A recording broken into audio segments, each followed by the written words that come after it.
it was working. We'll do the screen share. We'll do... That's a good question, actually. I guess we'll just do my whole screen.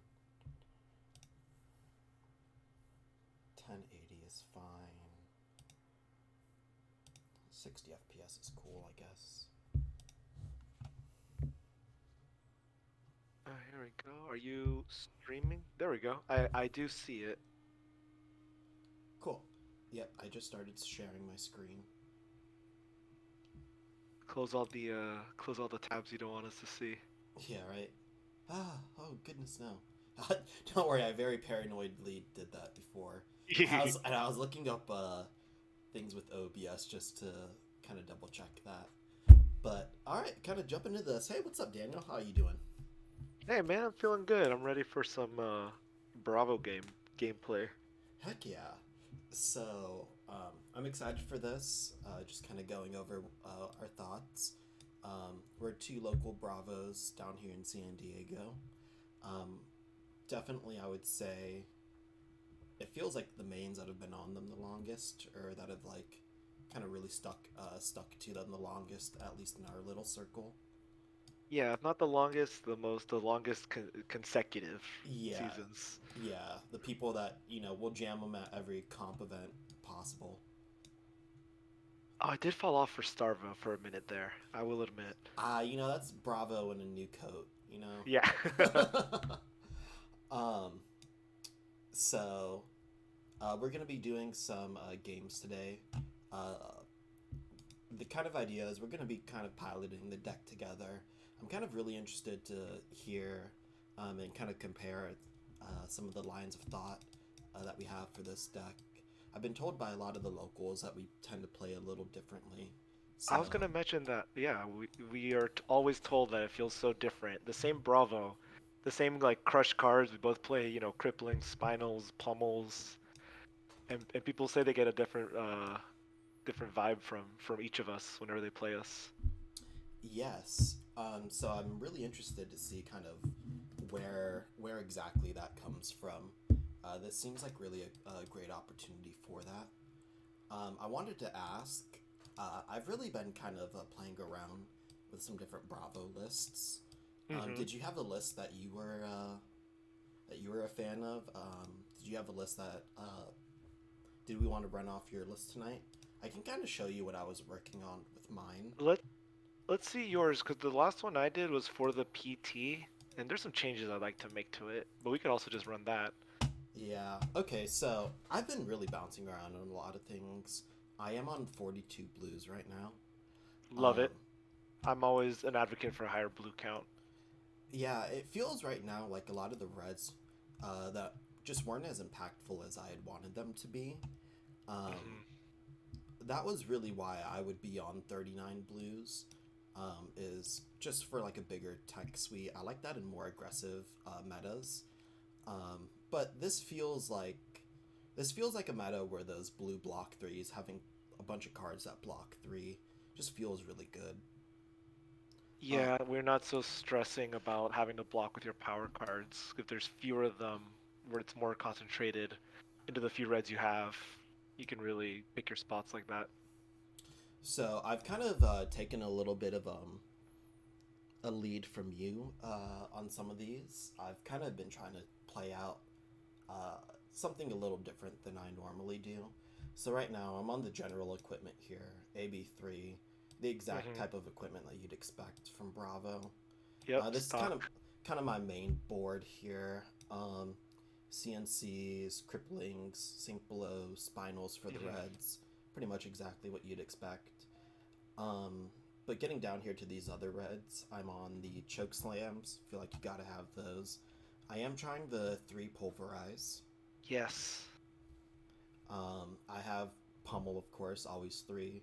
I'm still on sigil right now. I wonder about this card sometimes. Actually, I have not been seeing Same. any Icelanders. Same. Um, and And Oldhams are running less ice. If have you noticed? I think like if an Oldham has like 6 ice, that's a lot in this meta for them. yeah, it used to feel really good being able to do like weird jukes with Sigil Lasalis versus Old Hmm. Him, but exactly to your point, that hasn't really been the case from what I'm seeing. So this is actually something I'm really wondering about right now. I tried to be cute. I don't like it in the mirror at all. I have some people run it in the mirror against me, and I disagree with that. But I've tried to be like the true mirror, the Bravo mirror. Yeah, But I've tried to be cute with my sigils because I was just looking for a use for them because they were taking up space, and I was not fighting any Icelanders or even Kanos. I brought them in against Uzuris mm-hmm. because they just want to CNC affect you like 12, 9 times a game. You know, their Yeah, CNCs, their leave no witnesses, plus codexes, plus yeah, books. So I was like, oh, I'll put it in Arsenal, I'll bait them out, and I really got to use it. But against Uzuri, I still don't have the game plan figured out.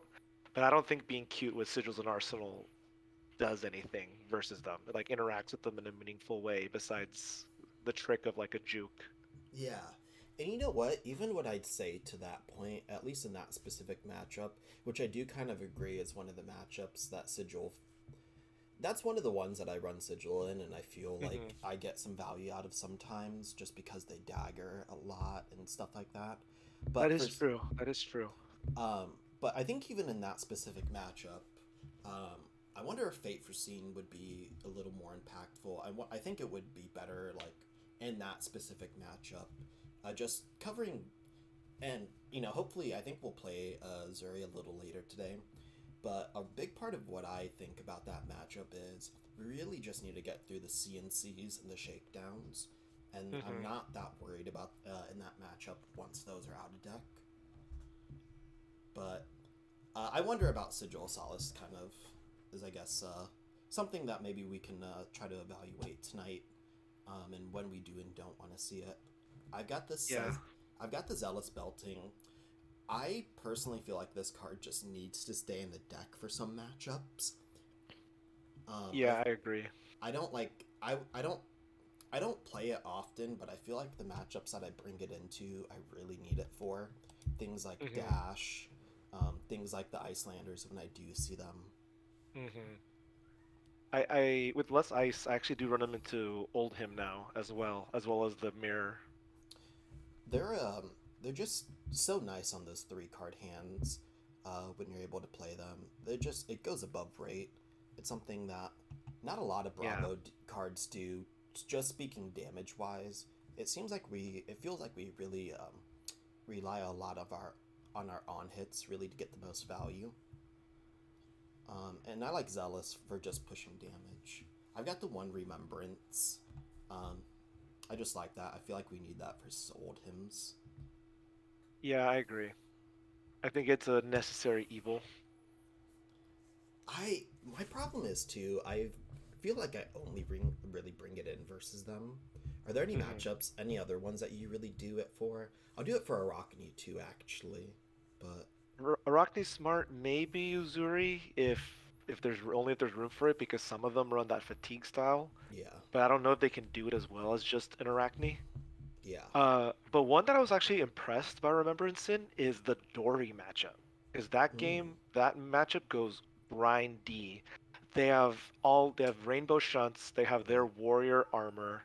You yep, know, you have all we have all of our D reacts, all of our armor, and all of our 3 blocks, which the warriors also have. yep.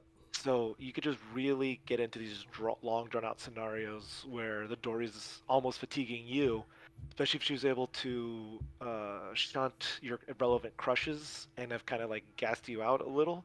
Yeah. Then all of a sudden you're wishing you had those reds back. And I had a game on Talishar that like I got to Remembrance and it helped so much just to not feel so bad about just focusing on blocking her correctly, where it didn't matter if I had to do it with my reds. I could just knew I could just get them back. Those are really awesome points. I'm not sure I've ever done it versus Dory, but I think you make really good points there. Especially a lot of the Dory lists that I've been seeing recently. You're right; they've been like pretty D-react heavy. The shunts, a lot of them that I see do like rainbow shunts and like then sync blows or something on top of that, which when both of our decks are 3 blocks, will definitely drag those out. Yeah, they just spend so much I don't know if they spend it, but they definitely dedicate a lot of tech to their Guardian matchup. So putting in a remembrance to also helps respect that. And well, it's obviously a all-star in the Oldhim matchup mainly. So that's remembrance, kind of the necessary evil, almost like Hmm. how I feel about zealous belting. And then I'm on the old Daniel special right now. Yeah, I'm not I am not sure how much I like that this right now, but I'm definitely trying it because I feel like I should figure that out.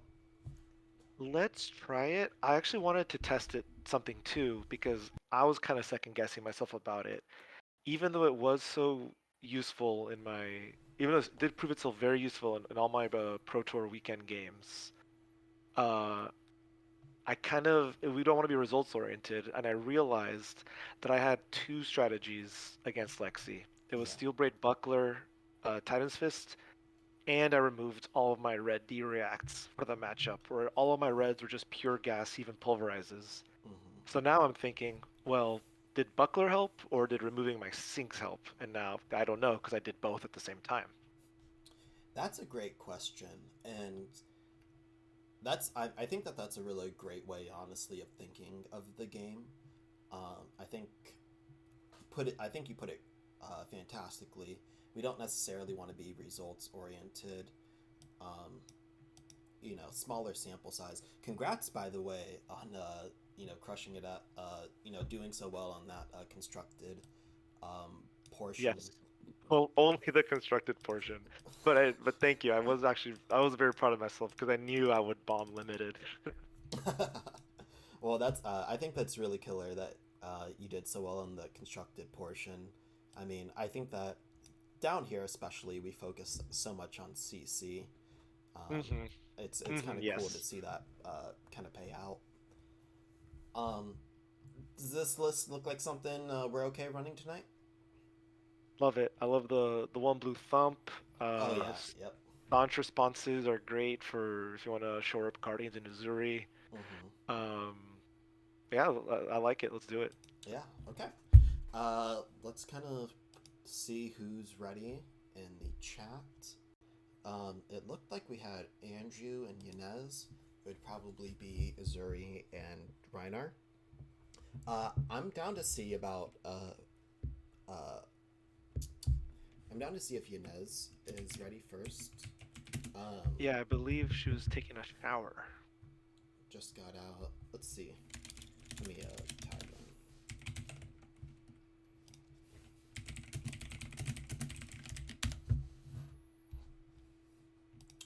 I'm gonna make a lobby here. We'll just do the old Talishar classic constructed private.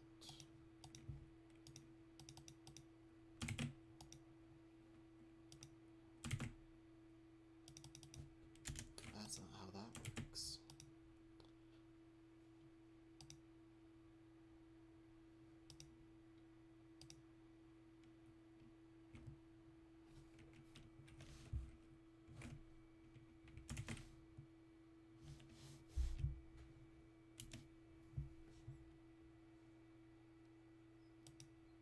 Okay.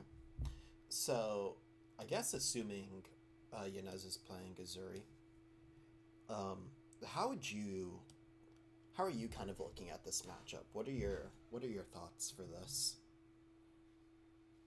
I think I want to try just a beat down strategy, not a race because Uzuri's damage is kind of limited to around 8. You know, if they can do a double dagger, so really even 7. So like dagger into stealth switch into a 6. You Yeah. know, and something there's spikes where they have more bigger hand size with like their attack reactions, or they can do go again shenanigans if they have the rabble rouses.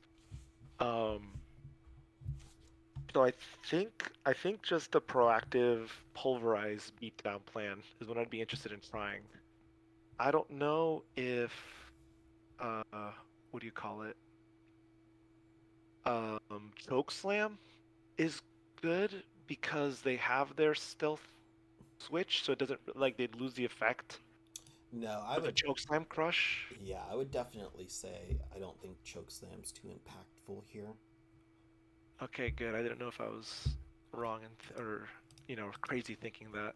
I will say I really like CNC Pummel in this matchup personally. Yes. I think CNC Pummel is just one of the strongest things Bravo could be doing. Yeah, it's the strongest effect. It's the strongest like psychological play.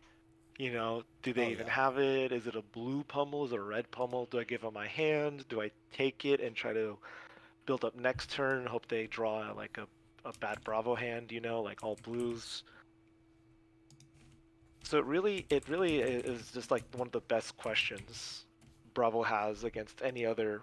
I mean, except you know, old him, I guess, but that's why he's so good. But against Yeah. every other deck, it's just such a hard question to answer. Like, can you evaluate your hand well enough to know like your whole board state well enough to block this correctly? You know? It's definitely, I feel like, one of the most difficult turns that you'll see fairly regularly in this game. I feel like it's one of the most difficult turns to evaluate and to answer from the other side. Taking into account armor usage, Crown of Providence is huge in this meta right now. How do you use that? When do you use that? I definitely Yeah. think it's one of the strongest things. I also think that there's absolutely something to be said that since we have a deck that really relies on their on hits, we tend to get a lot of D reacts boarded into us. Yep. It's a perfect way to shore up that weakness. Yeah, the counter Just cut counter through play. them. So, Let's see. It looks like Inez is watching us, but Alan might be Yanez. down to play against us. I'm here. I'm just getting over to Talishar. Oh, Nice. excellent. Although I've never used Talishar. It's pretty easy. Yeah. Easier than a tabletop simulator.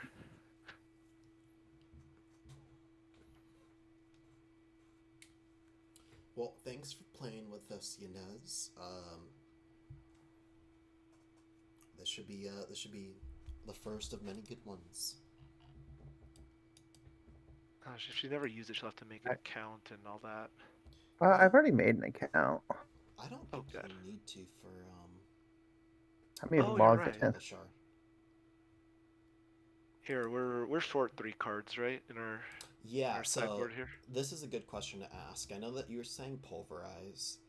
Um, the only thing I'm not super sure about that is I think you're probably right. I think it probably is the move right now, especially with the 42 blues. I just don't like that they can switch and it gets rid of the debuff. Yeah, but that Probably meant still to worth it. to do the switch, that's 2 cards, the stealth and then the switch target. So maybe they blocked 6 just to not, take a billion damage. So then No, you're right. it's just such a big number on a card that like it's so hard to not just want it in against everybody, even Uh, if like it's really only the Kadachi heroes that I hesitate thinking about bringing it in. do y'all have a game ready to go? I sent the link in the main Discord. I think you should just Oh, be able to click In that. the let playtest me. games channel, playtest games. I I'll just will click say, that link. yeah, I will say too. Daniel and I are gonna be at least in this call in this table, kind of strategizing and talking. So I guess I might mute you for just the game. On the die roll. Hmm. Give me a second. Hope you don't dominate a crippling against me. Oh no, she's gonna need to. She might need to deafen herself against us. Yeah, She might have to mute us. we're gonna yeah, I think you're right actually.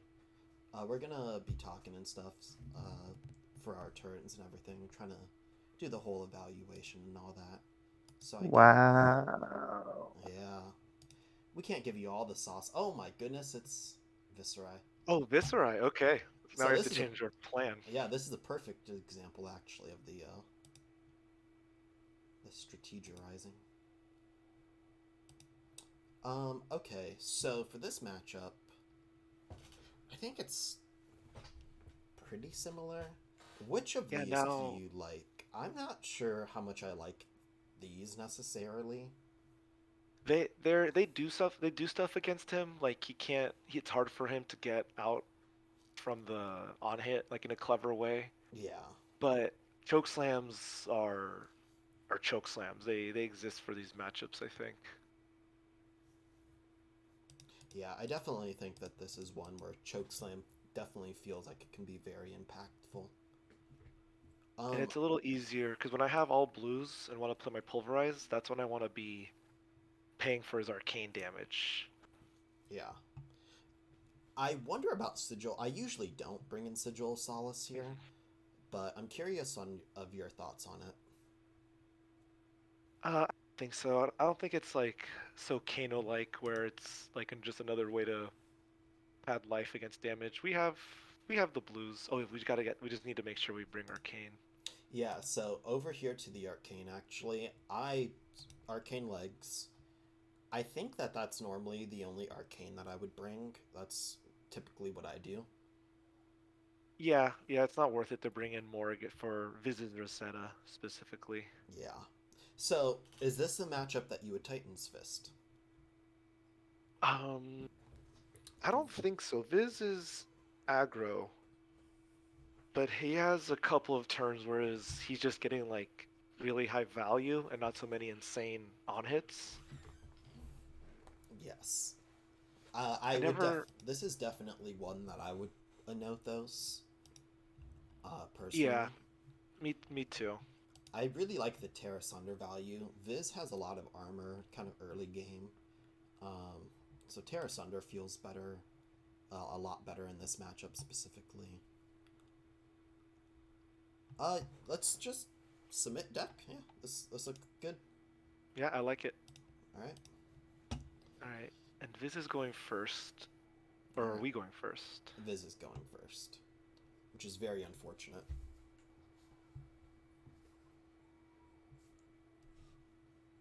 Oh, it's us. No, she chose to go second. Ah, that's tricky. Okay. Um, what are you thinking? Some things that pop up straight to my mind Hmm. is dominate seismic surge cranial crush, get some damage through. Um, Besides that, it's probably just going to be a pretty low impact. If not that, I feel like a fairly low impact arsenal turn. Yeah, just make her get our surge, make Arsenal staunch response.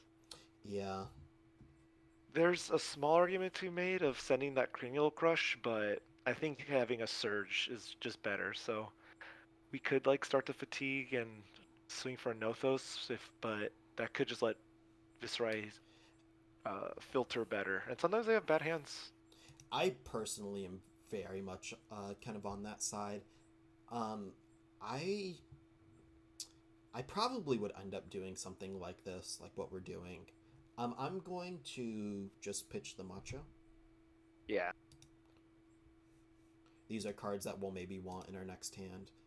Cranial because Rouse the Ancient Synergy. Choke Slam because it's a kind of impactful blue. It's a 4 cost, so it goes great with Pummel if we had drawn one. Yeah. So what are you thinking now? We haven't seen any cards from Viscera yet, but what are you thinking with this hand? Like I'm thinking that this is a defensive turn. This definitely is. I would probably try to send Disable, honestly. I would want to try too, but it just depends so much on what Yeah. what what she does.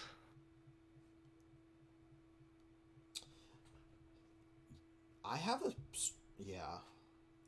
Yeah, I'm not sure Disable. I'm not sure I would take damage to play Disable. No, and like we said though, we chose to not swing hammer, so maybe they just have the four read the rune chance hand or whatever, you know. Yeah.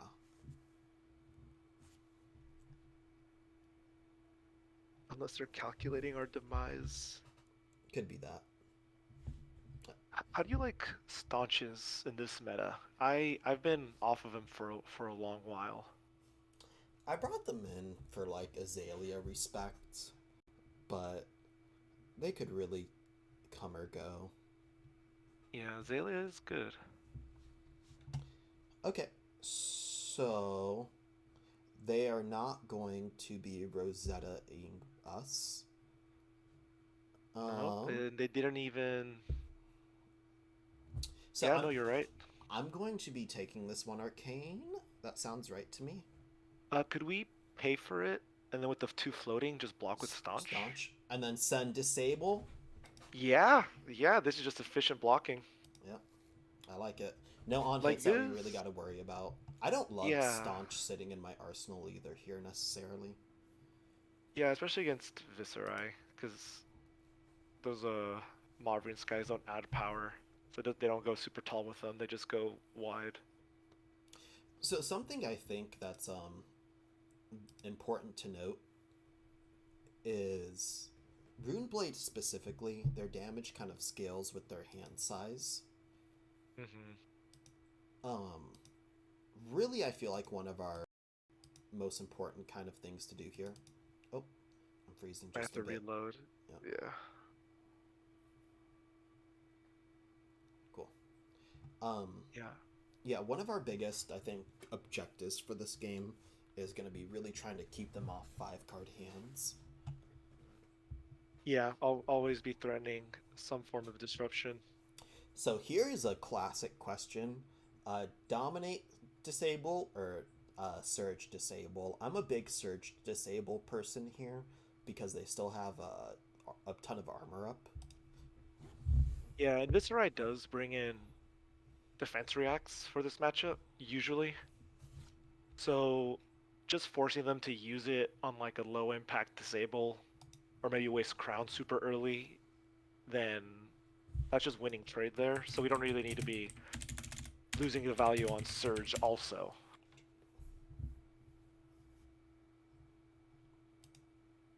I know sometimes Andrew will rewind and that like gets both of us on that same. Okay. There we go. There. I'm not for sure because Talishar is still fairly buggy. Yeah. Laggy. Fan made though. I think it's really impressive how much progress it's made. When I was playing it like 6 months ago, it looked like trash and it played like it. But I think it's pretty solid right now. One of my favorite sayings about Talishar is every Talishar player sucks, but we all play on there. Ain't that the truth? Yeah. But yeah, make a surge, send disable, have the surge for the crippling we're gonna draw, right? Oh yeah. Or that spinal so we can dominate it to get through all the Yeah. armor. Start chewing it up. I will say in pulverized matchups, which this isn't, in my opinion. Some people do run into Viz, but I've never liked it. But in pulverized matchups, it's so important to just to keep that surge up because you never know when you're just gonna draw that pulverized hand all of a sudden and want to send it. Absolutely. Are you a believer of the grandeur of Valahai? In those type of lists? I don't know if I'm a believer, but for my like armory knights, I would definitely bring. And I was thinking of bringing a 3 pulverize into everybody, 40 blue with one of them being grandeur decks. That just sounds very fun to me. The current players. Are they saying anything in Is she saying anything in Talishar or in a Discord? Oh no. Oh, so there she goes. Oh, here we go. Just a little lag. Oh my goodness. Now see, unfortunately. This is probably the best example and like probably one of the best examples of why doing the surge is better. Very often I find even when I try to dominate early game, they block essentially as if it had dominate if it's not dominated. Like in this, Exactly. yeah, in this case, they would have blocked the same way if we dominated. Yeah. It's funny because I don't think she overheard you literally, but it's like she's thinking the same thing. Where it's, I want a 5 card hand versus Bravo. I want to do Marvin Shrill, Revel shenanigans. Oh, But absolutely. That's oh, wow. Yep. I'll be honest. I'm a little scared of what this hand is because they did not Crown oh, of they didn't crown Providence. away anything. Yeah, we're Oh, probably taking some damage here. okay. So Yep. we can paying with Terra Sunder isn't terrible. It'll be at the bottom with all those other blues. Yep. Oh yeah. Is that a Whiff, whiff, Mordred? whiff, please. They don't even have Tunic up. They're just raw dogging this. Oh god. And they hit. Was it They'll was get it a perfect split? vexing. Yeah, that looks like it.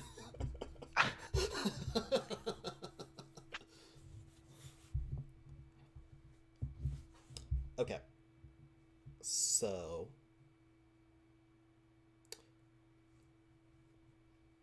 So what do they get? they should have gotten a vexing malice blue and an amplify the Arknight. Neither of those have on hits. We see one Mavrian Skies there. Yeah, amplify added to hand. There. So it's just they're just getting a cheap. Yeah. So it costs 1. Oh, They're I gonna was give it. misreading this. I'm so silly. I thought so. I thought they revealed a Sonata as well. Oh yeah. It does look like that. Okay, so just amplify to hand. I mean, we could. It doesn't really matter when we pay the 1, but I think we're paying it and maybe blocking with staunch. Sure. I'm gonna pay it now. Yeah. Leaves us open. Lead the charge. Thankfully, not a Broom Blade card. Okay.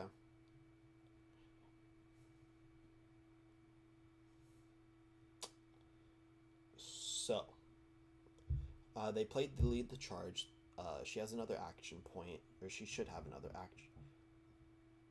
To her, yeah, she'll have another action point after this. We have 2 rune Just chants coming at us. I'm inclined to do is pay for the 2 rune chance, and then with our other blue, play the staunch, Yeah. and then use that floating for the Rosetta Arcane we're about to take also. Cool. And Arsenal the Arsenal. CNC? Okay. Yep. Okay. We are on the same page.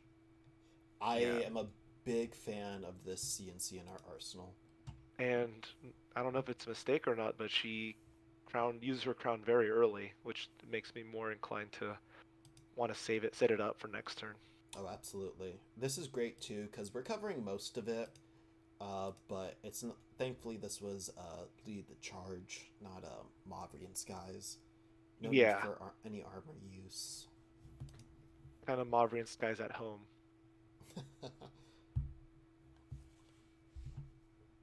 Now it just depends if she has something to use with the extra mana and Thorn, or if that's just going to be another Arsenal card. That's a real good question. I think we want it to be an Arsenal card, so Thorn us, please. Nope. All right. Well, I'll tell you what. We're taking some damage here. Yeah. We have 1 floating. Ain't that the truth?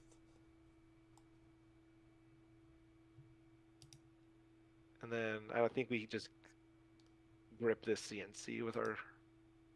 Yeah. It's not a. I don't think blocking this is efficient. I really wish it was a blue, but. Yeah, but hey, we have an Arsenal, and it doesn't require. Yep, just take it. Why waste armor? Why waste the CNC, No right? on, yeah, no on hit. Oh, big spike turn. Yeah, that hurt. That hurt. Mordred Revel is exactly what you want to be doing against Guardians. Oh, buddy. Here we go, and we can even block with one of these cards if we have to. Yeah. None of these are really worth worth the arsenal. All Yep. right, let's hope that she just bricked a little bit. And something else I want to point out here is that CNC, it's also very, it's a great card for the obvious reasons, but in Bravo, it's also nice that it doesn't require a seismic surge. It actually leaves one behind. Oh, So at that turn where we blocked out, all we could do was block out Arsenal to CNC. We don't have a surge for the next turn, but because it's a CNC, you have an Arsenal instead of a crippling or something else that really wants a surge. It just kind of lets us connect those turns together. yeah, great. A great point out there. Absolutely. Those two cost on hits are really good in Bravo for a few reasons. Ooh. So Deathly Duet, lead the charge. So she'll only get either Deathly Duet or Spellblade. I'm assuming Spellblade probably. Yeah, what does Deathly Duet do? It's like a weird Attack. pitch one. Oh, okay. Yeah, and she got the Spellblade. So I think we take this in case she Mavrian skies the that Spellblade. Yep, that's a good point. And then we could use armor and Yep. Although it doesn't look like that'll be the case. nope. So then we could just use a card to block. Okay, now here's where we get really in the weeds. Do you block with the Crush the Weak or with one of the Buckling Blows? One of the buckling blows. She's already used most armor, but that's a really good point, and I think that that's a great example of the nuance of I'm just gonna take the arcane and block 3. Yeah, I like that. But that's a great example of how Bravo kind of wins or loses points. Um, what you keep in your deck is really important. Oh yeah, 100%. This is nice. She's on Arsenal. Feels real bad when you take a little bit of damage to set this up, and that's not the case. Yeah. So one of the options the Viz has is just like full tanking it, losing Arsenal, losing a card in hand, and that's not terrible because then we immediately get to shorten the life gap from this insurmountable 37-22 to 27-22. Definitely. Honestly, though, I'll say ideally they block with like 2 or honestly 3 from hand if they have like a bunch of 2 blocks. Just to keep tempo our side. But you're right that shortening that life gap right now would be really nice. Because Now this, I'm definitely Mhm. feeling behind here. Yeah, but that's the beauty of Bravo is 20 we can shorten the gap. We can close the gap very efficiently and quickly. I don't know if efficiently, but we can do it in one turn or Definitely. threaten it in one turn. And then our effective HP is actually right now, let's see, 24 and then plus 6 more from chest and arms. So we're really at 30. True. Definitely true.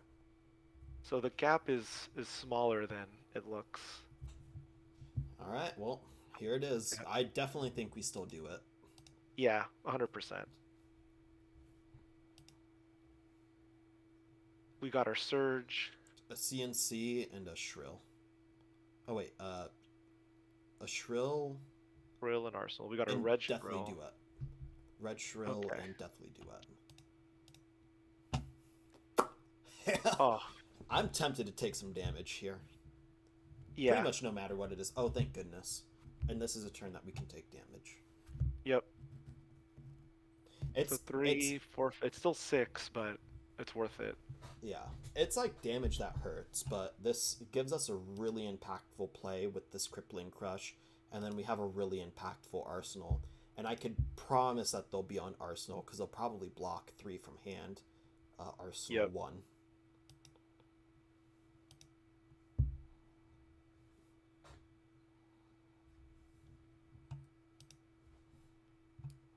I feel really good about ooh, Oh, she's getting ooh. fancy with it. All This right. is what makes the Viz matchup, as hard as it is.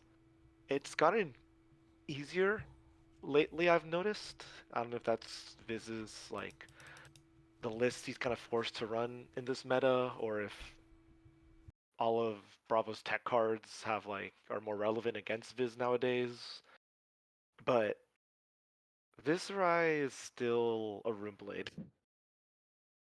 And there have definitely been a lot of games where I've just been spike turn, spike turn, spike turn, Rosetta, Rosetta, Rosetta, you're dead. Really, the nature of the deck is so. It really is interesting because on the other side of that, too, I'm sure you've played against Rune Blades that have just literally lost against their own deck. Yeah, yeah. Like, Even when it, even after they've been winning. I feel like if this Viserai, I feel like if Viserai versus us hits like, I don't know, let's say 3, because that's like kind of big. Um, if they hit like 3, not like all non-attack action hands or whatever, I feel like it's pretty hard for us to lose. Um, Yeah, what? and Okay, then yeah, I took it back. Oh, my bad. I thought Rattle would break chain. Yeah, that's fine. yeah. Oh, another What 3. I what I really don't want to see against Viz is those. I know not all of them run it, but the revels. If you see more than one, it makes the game so much harder to win. Yeah, It I makes it more likely that you're losing, honestly. no, I strongly agree with that. And here's more damage that we're taking. It's putting us pretty low.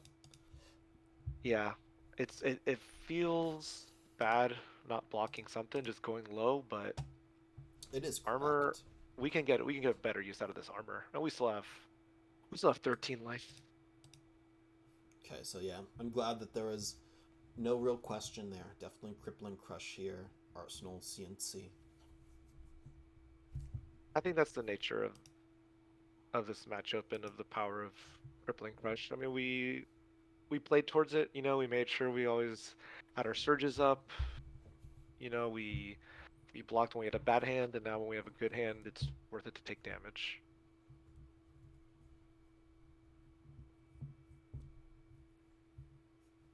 This really could be its own whole like discussion and night, but I really love the mechanics of Bravo. I love Yeah, his like the gameplay flow and everything. it feels very complete. Yeah, this you make a surge to make a Nothos bigger, then you draw your crushes that are that are perfectly efficient. Crippling is a 3-card play with a surge. That's so insane. And you were rewarded by that because you hammered them. You're rewarded for doing 6 damage to them at a time. All right, I feel like this is pretty good for us. I feel like this is really good for us. Yeah, they have a 2-card hand. We got that their Armor's last pretty bit much of gone. yeah.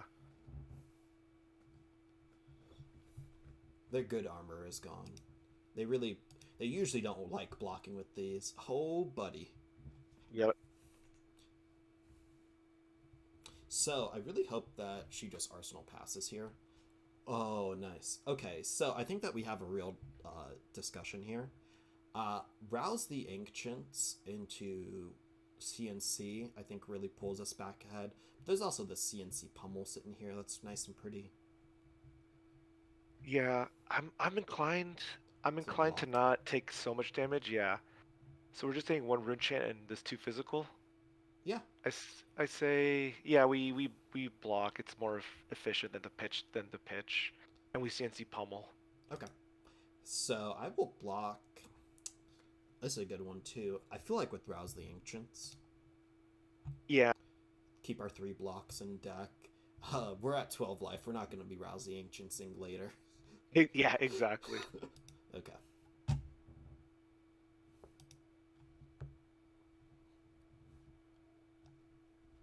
All right. And CNC is the perfect follow-up for crippling Yeah, that's because you exactly what you you want to see. you called it. Yeah, it kind of forces them to arsenal. Uh, And we did a Crippling Office Surge is so underrated, I feel like, by newer Bravos. it's yeah, it's just such a powerful play. It's self-evident. Like I blocked with 2 of my cards. I blocked for 6, and now with my other 2, I will attack you for 11 from Arsenal. Yeah, I'll take your whole hand.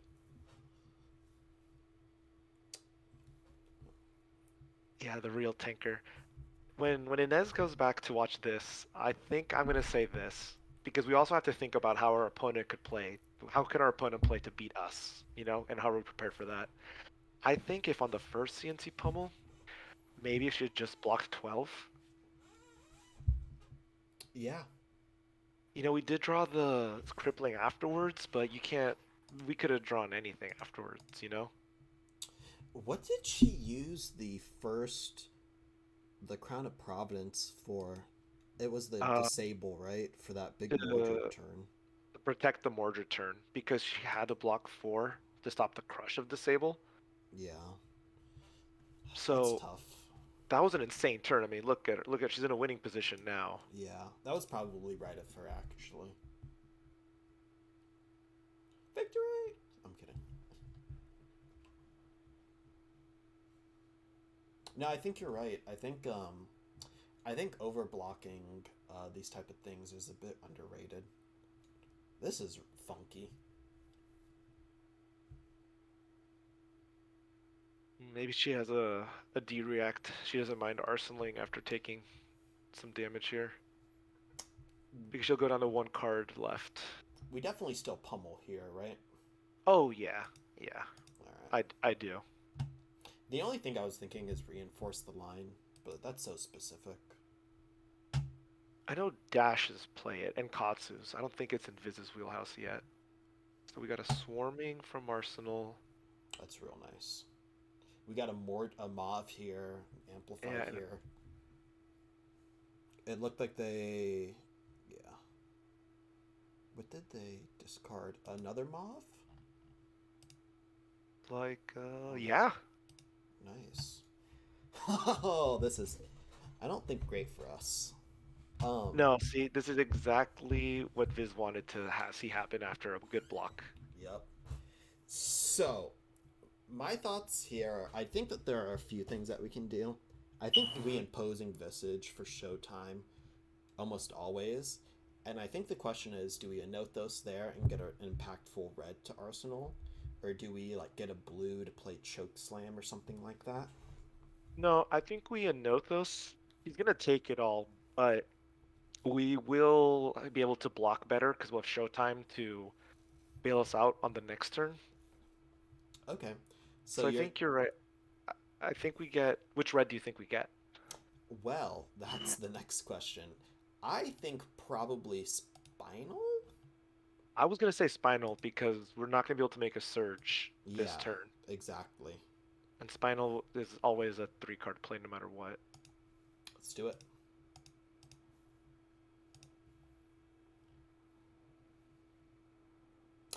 Oh, we could also get a red Chokeslam here. We have only seen 1 red pummel, and only 1 blue pummel, so we still have 4 in the deck. Well, I meant we could play the red Chokeslam. Oh, oh. So yeah, so now that's a great question. Do we Arsenal the Spinal, or do we play the Chokeslam? I think that's an actual real question to ask. No, and I never would have thought of that. I think that's our playstyle difference. You're a little more aggressive, Yeah. So okay. which I'm kind of liking right now. Pros and cons. I mean, I see a lot of pros to this Chokeslam. I really don't want them to get back to us with the full 5-card hand. Chokeslam doesn't do a whole lot against them. It nerfs their swarmings.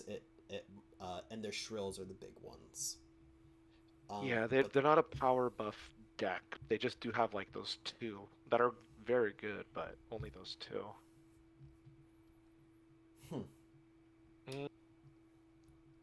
This is tough. I think we Chokeslam. Yeah. Let's do it. I like it.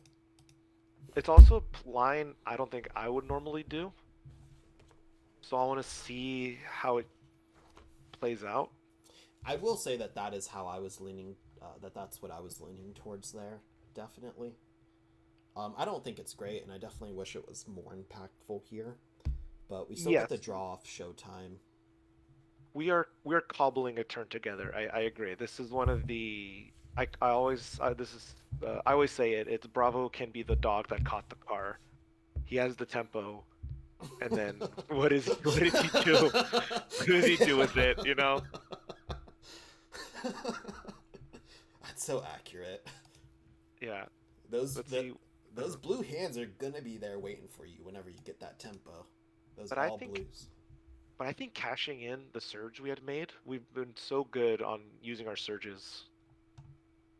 And then look, we did the soul read. The shrill was in hand. Yeah. And So then this is one where I feel like we start using some armor just because it's one of the first relevant on hits we've seen. yeah, I think I think we're low enough life. Using armor is great. I was thinking 3 block and sync, but I think 3 block and armor is probably way better. I think you're right. I think yeah, it's definitely you don't want to die with still having armor. You got to use it a little bit. I think that this is probably what I would do. You know, hopefully we're definitely getting Rosetta.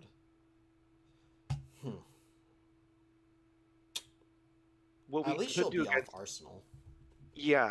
no arsenal, we get a sync. So this is where this is where our showtime is actually helping us a lot. I think what we do, we block like this for the Shrill. And then against the Rosetta, I think we actually pay for the Rune Chant and the Arcane and block the Rosetta with from hand. And I then we agree. draw the blue off showtime. Hammer for four. 4, Arsenal Arsenal sync. sync. Okay. We're, Yep. we're clawing our way back into the game. All we need, I feel like, at this point is one of those, like, brick hands. Which is doable. We are pitching with the disable because we want to keep the block 3 in our deck. We're not losing value from blocking 2 here. Mm-hmm. Okay, we really need a blue. If we get the red, making a surge is nice. Oof. Always rewarded, never punished. Look at that. I love it when a plan comes together. We're probably dead. Yeah, that was the fastest no block. Alright, fingers crossed. Yeah, but come on. We got the sync in Arsenal. Yeah, I do got feel the 3 decent blues. about this. We can crown away the red pummel if we have to. Yeah. Whiff, whiff, whiff. Yeah, they can whiff. I'm happy with how this game is going. It's been a very good game. I agree. I feel like there's been a lot of great decision points for us to kind of look at and like analyze. Mm-hmm. All right, what do they get? They're taking Swarming Gloomveil. So maybe this unmovable won't be useful. I think you're right. Because we have the sync already. So do you think... Yeah. You think we pitch with the unmovable? I think so. And I think we just block out how we can. I don't hate putting Pummel in the arsenal if it comes to that. Yeah. That might be our turn. Our last pivot. Yeah, yeah.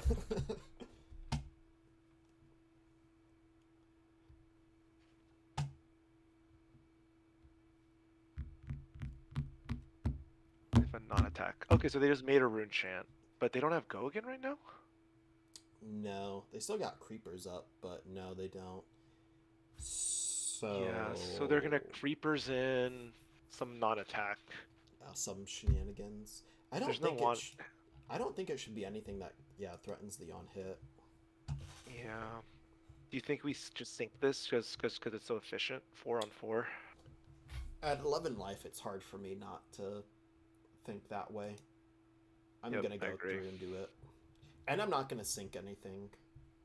No, we want to Arsenal the Pummel as one last pivot play, like you said. We have 2-3 blocks that are also blue in case we need to pitch for more arcane for some reason. Nice. Okay. Oh, here comes the creepies. The eeky creepies. Oh god. Yeah, there's all the... Alright, we can pay for this, though. We're out here. I think we pay for... I mean, it doesn't really matter. The block 3 or pitch 3. You know what? Let's do this very technically, right? I think that we... I know we have 8 coming our way, and we have 2 floating, and All right. 2 blues. These first two are real easy. Yeah, for sure. 1, 2, 3. Okay. 4, 5, and 6. Because there's one coming at us right now, plus those Okay. 5 on deck. I guess just. Yeah, I guess just pitch to them. Yeah, I think just pay for them all. Yeah. Because swarming won't have a non-hit effect, right? No.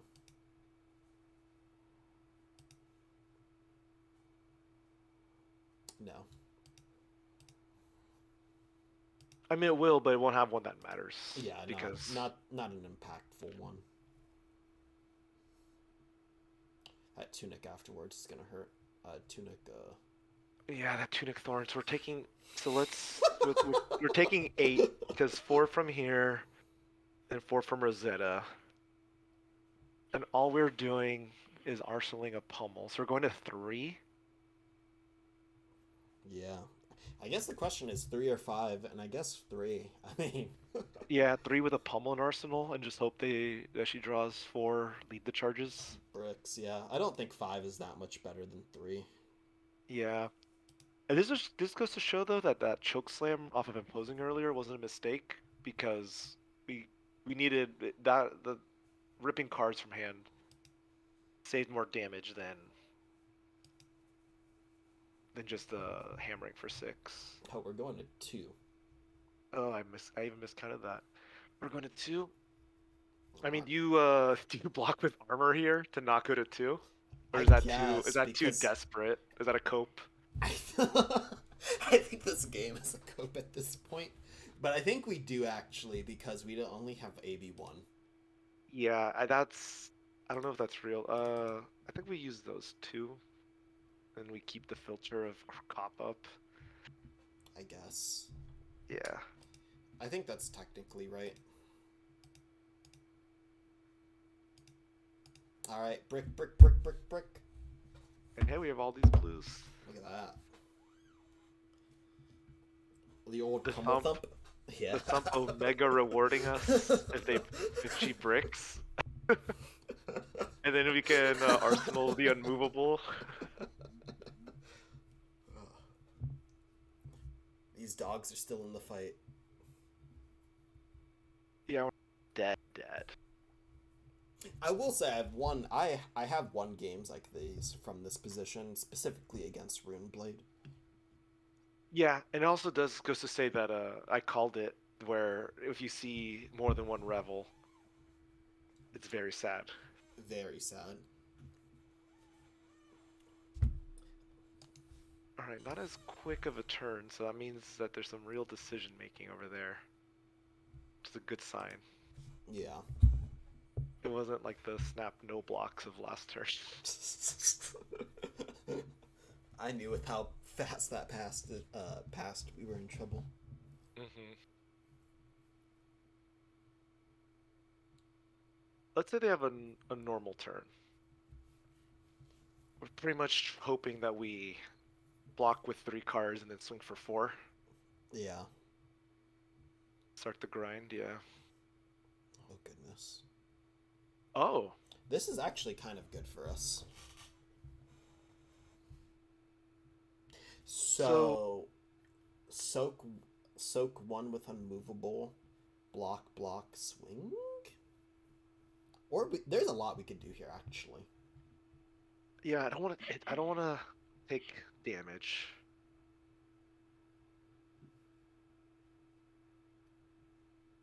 Do we need a crown ever at all? No. I think you're right. I think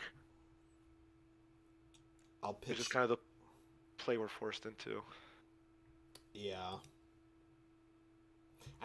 Yeah.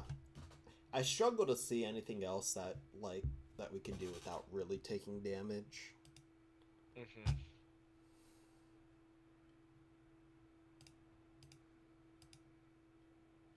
Thump doing its job, blocking for 3. Love to see it. Blue block 3, baby.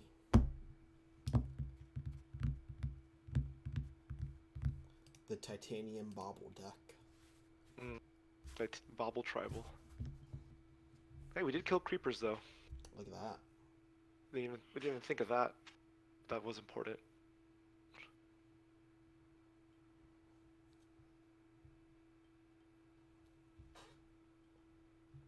I definitely think that Anothos ended up being right in this matchup too. I think it's a little hard to tell because we were kind of on the back foot for a bit, but I still do think that Anothos was right in this matchup. Yeah, I agree because we have that threat of pummel. So if we ever get back into the game in a scenario where she has lower life for a pummel, Anothos kills her, we just have that threat looming over her head. Whereas Titan's Fist doesn't have the same threat because you're only ever pitching one card. So then it's like really obvious when you have that second card like kind of in the back wings. Uh-oh. But yeah, I think that was right. We didn't see we any can. spinals. No, we didn't. Only when we were searching through our deck. Yeah. Alright, become the Arc Knight.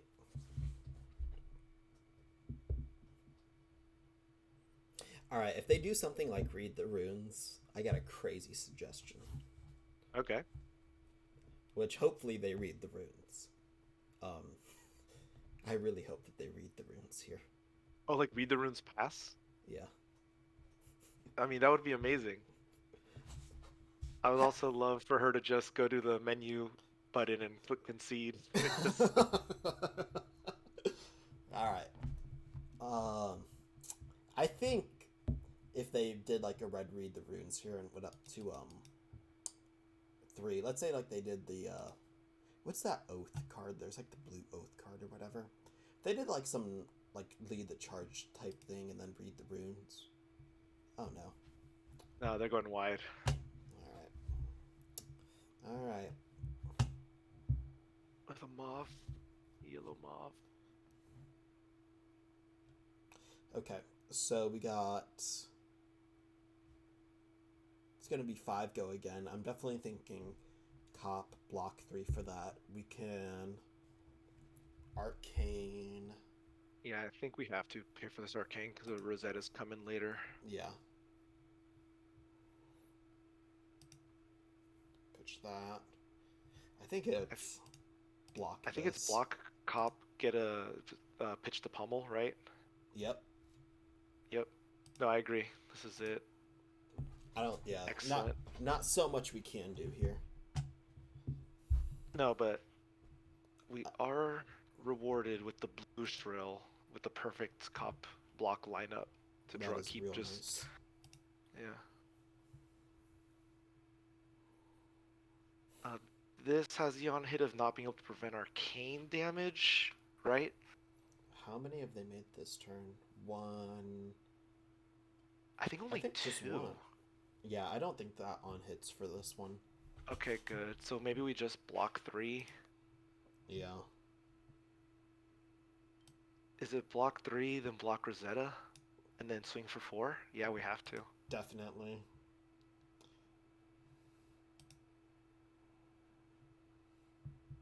Oh, wait.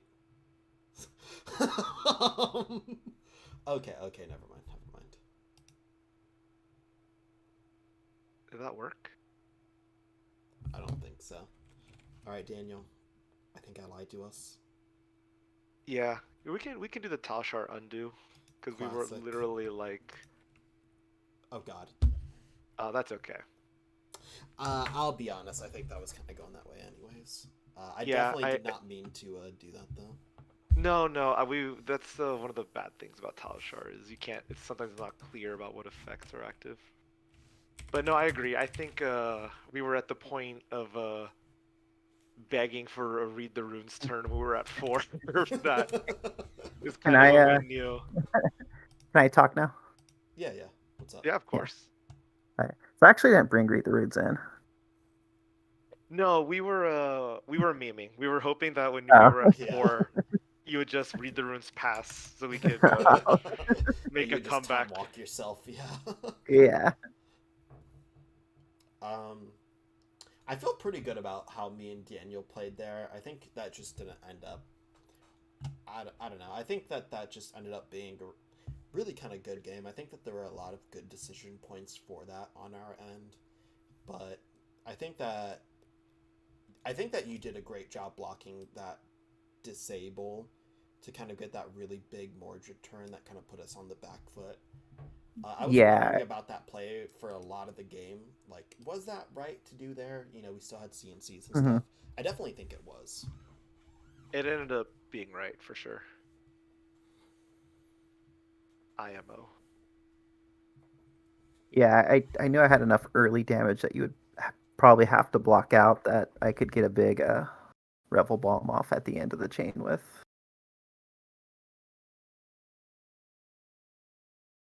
All Uh, right. Well, yeah, I think that that thanks. was a really good game. Thanks for playing. That was really Yeah. cool. Maybe if you have a little time later, the Azuri, I think would be cool too. I think Daniel had some kind of questions or some thoughts about that matchup, right? Yeah, I have a lot of questions still of how Bravo should be playing that matchup. All right. I'm gonna go watch Survivor, and then I'll probably be back on like 9 or so. Okay. Oh, I hope your survivor wins. Uh, they're already gone. Oh no. Oof. All right. All Have a good right, one. GG. GG, GG. All right, let's line someone else up if anyone wants to volunteer. If not, we'll be having to face Altar randos. Yeah, I think that we got some people in the wings right now. Um, I think it's cool seeing all these people out. Shout outs to Ben. Shout outs to Joe Biden, West Kanye, Femberger. Ah, Alan's volunteering. The Allen, the Joe Biden West Connie Femboy Burger. Yeah. Not to get confused with any Joe Biden, West Kanye, Femboy Burger. All right. Let's. I'm gonna make a lobby. We can get Alan here.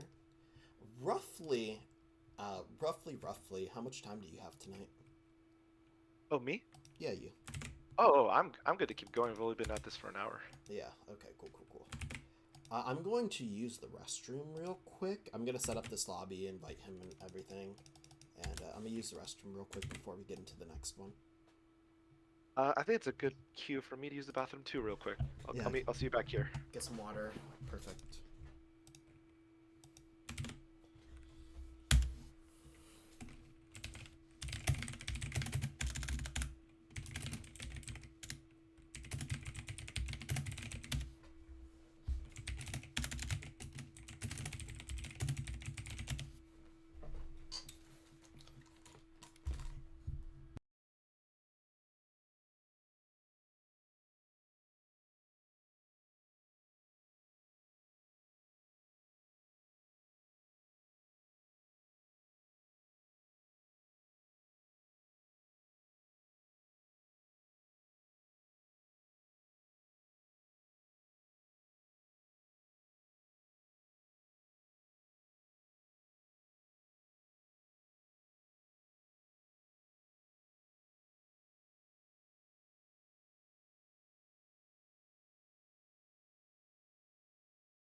I don't know if you're back yet, Jamaica, but I'm back.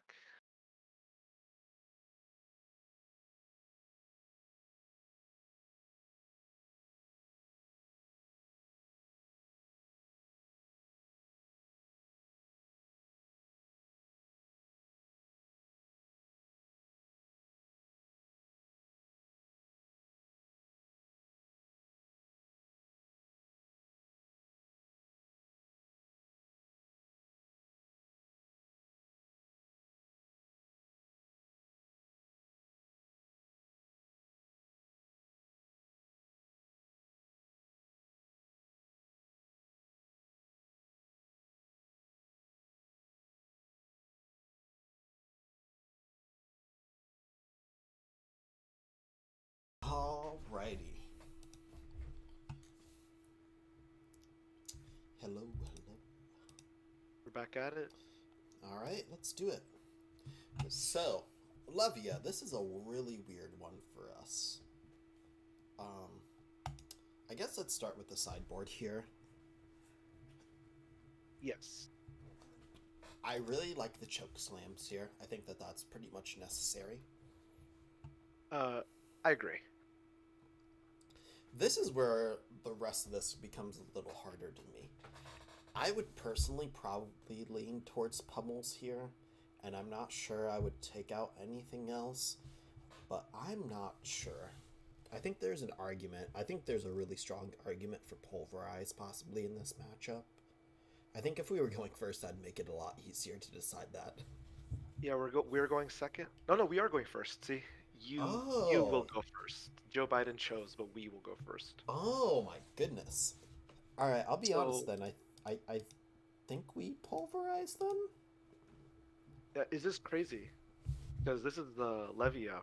Do we cut spinals and bring in pulverizes and pummels?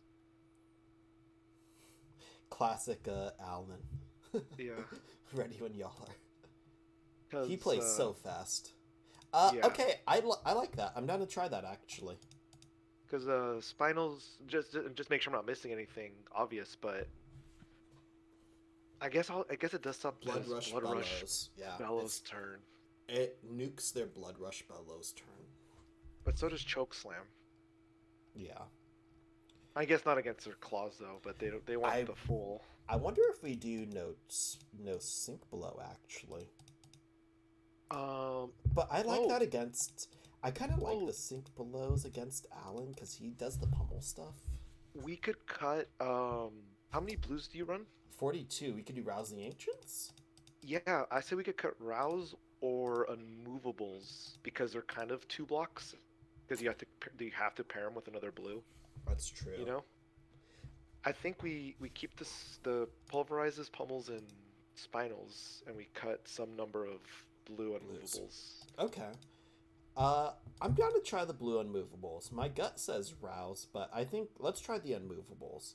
The only thing is, and I'm going out with like some outside knowledge, but I know he does like the pummel things, and I think Unmovable is great for stopping those shenanigans. That is true, actually. We could keep the Immovables and cut the Rouses instead. I was thinking more of the Reinar matchup, but Levia obviously has way less access to as much Intimidate as Reinar does. Definitely. Let's try this, and I definitely think that this is an Anothos matchup, just all the physical equip. There's another one. Cool. All right. Oh, now we have a real question. This is a pretty gas opening hand. So, a few things that I would say, a few lines that we could do that jump out to me is Surge, Dominate, Spinal Crush. We could Imposing Visage for, even a blue, Anothos, Arsenal Spinal.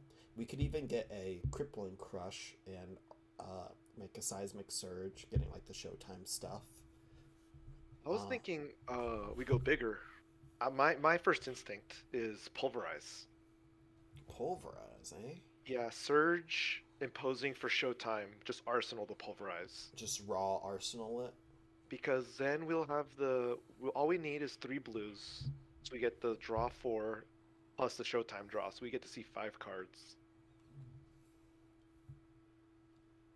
The only thing is, I'm down to say that that's like probably one of our best options. I think it's that or Dominate Spinal Crush. I think Spinal Crush is stupid, turn 0 Dominate, but at the same time, I don't think that's necessarily what we want to do against Levia. I don't think that that's as impactful against Levia. Yeah, if this was a Phi or a Lexi, I think that'd be great. So it's good that we're like, talking about our opening hand in different scenarios, because you get that same hand across different games. Yeah, see that spinal later. Yep. Beautiful. Oh, he just had it. We should have spinaled. Rebozo. We should have spinaled.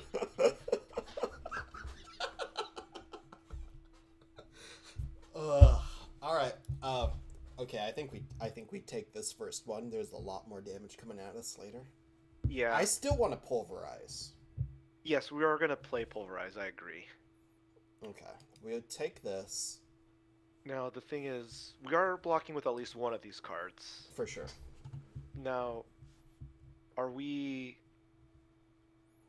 lucky, and are we gonna draw blue so we can draw with two of these cards, It's a or $1 million question. are we drawing a red and can only block with one of these cards and arsenaling the next red we get? So maybe we block. I'm down to do a little bit of gamble. If we block something like this, even with the red, we could play disable out. I see what you mean, and then we still just have Pulverize. Yeah, I we like could kind of like a top little away. option select. We're definitely blocking with one, at least one. Well, okay, and here's the question too: is I don't think we even block this claw. I think we block what comes next because it could be a CMC. Yeah, exactly. I agree with that at least. Okay, we'll take this damage, and then he's just gonna swing big on us now. Okay. Swing big esque. All right. Is this what you want to do? Yeah, one or two. I think we're gonna draw red because we pitched the red and we drew a bunch of blues. So I think a red. If I smell a red on top, so I think we just block with one card here. This is a nightmare scenario, by the way, for us. Damn. And this well. also sucks because I don't think that any of these cards are what we want to arsenal. So I think we dominate this. Yeah, I agree. Just play catch up here.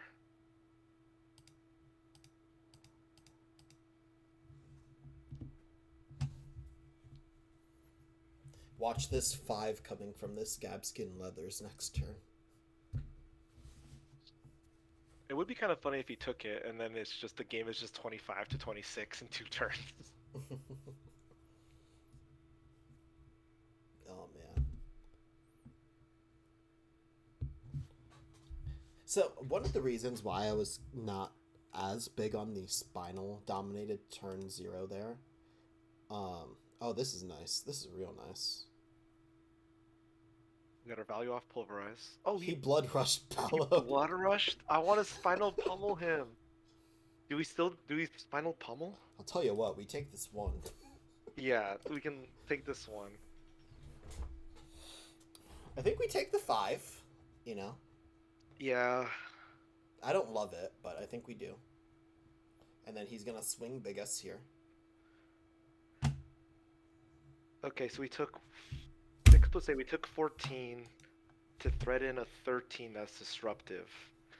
I mean, the math works out, right? Like, we're taking 14 to deal 13, but our 13 has on-hit effects. It's such an obvious read, but here's the thing is, I think those reads are kind of overrated. All right, and we got 2 Blood Rush Bellows out of the deck too, so We do. whatever good that is. So I just think wanna- it's probably right to just take all this, just because of the way how hot our hands are, both of us. and we just but- yellow slam it here. Yeah. I think you're right too. This is definitely a matchup I feel like we want to be punished. I'm not gonna pummel this. You like carrying it over? Okay, so what they can do is, the worst thing that they can do is play like a 2-cost attack and then pummel it with that hand. They might de-react, but I want to give them the chance to de-react right here, and then pummel another card off on top of that. I kind of think we just send it. I don't want to read. I don't want to read the de-react. I think we took all that damage to make this play. Let's try it. And they didn't have it. All right, all right, all right.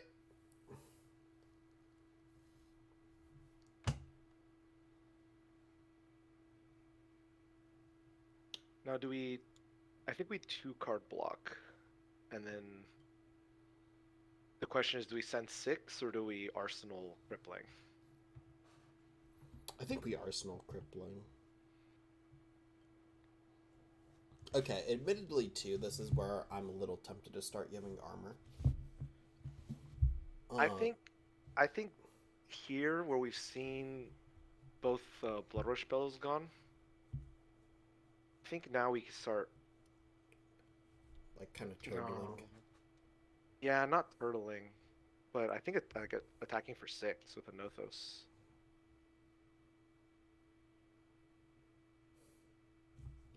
It's very difficult to say because we also have kind of bought into this like kind of racing like match that we started by like taking all this damage to deal a bunch of damage. Yeah. This is tough. I think we definitely block with choke slam and buckling. Okay. Is my inclination.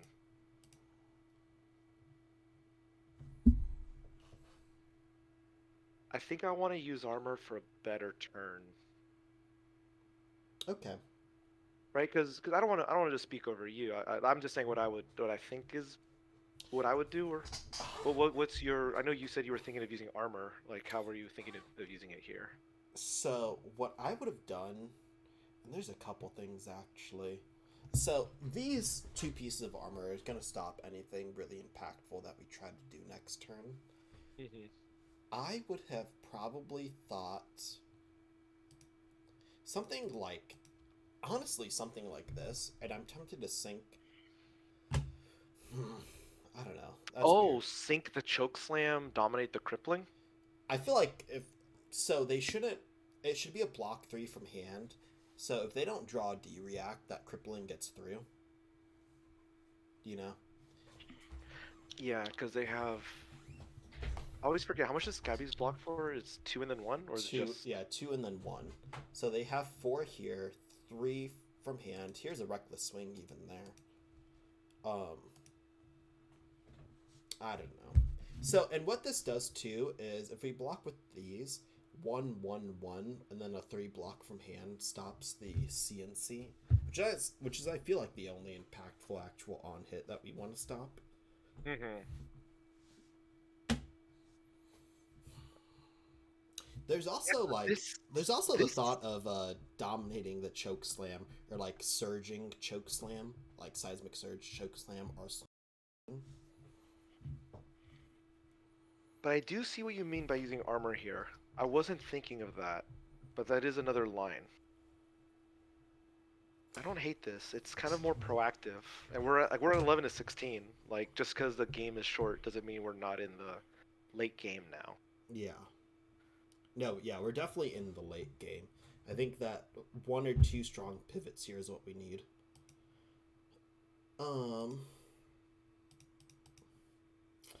Oh, okay. And something else about this choke slam too is if this comes up, I don't know. Even if I don't know, if this comes up a red, like there's not a lot of bad reds it could be.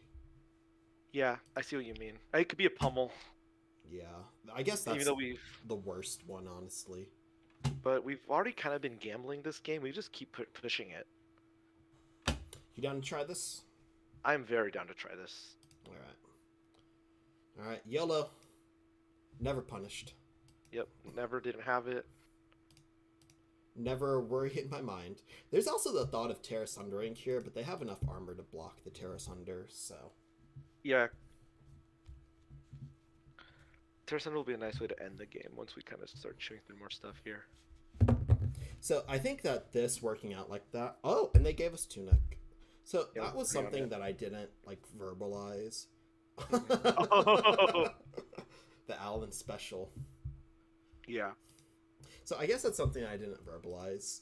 They could have also brought in that Tunic, but I feel like that's decent for us.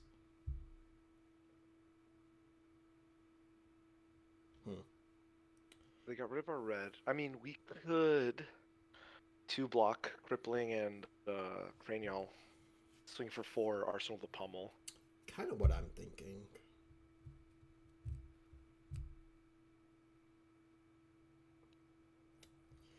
kind of what I'm thinking.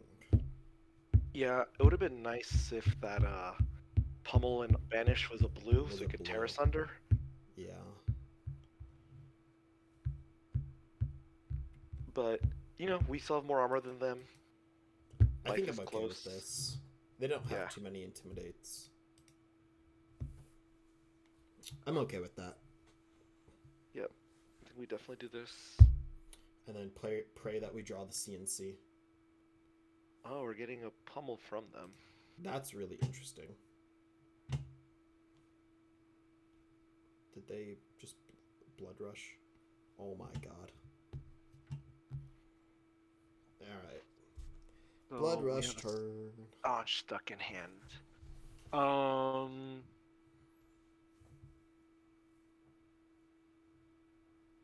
think we're in block out. Yeah. Do we think he has another intimidate at the end of this chain? I would be tempted to say no. We've seen 3 Smash Instinct Red. We've seen 2 Pack Hunt. I'm inclined to say no. So how are we blocking? You know what I'm actually going to say is I'm real tempted to just do the Sink Blow here for the Staunch. I think I agree. Okay.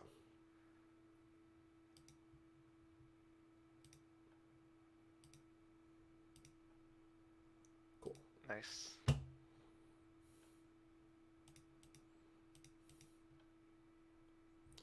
It's hard for me to imagine that we don't do that. Yeah, leaking too. Luckily, it wasn't a super crazy blood rush turn. Oh, no. That could have gone a lot worse.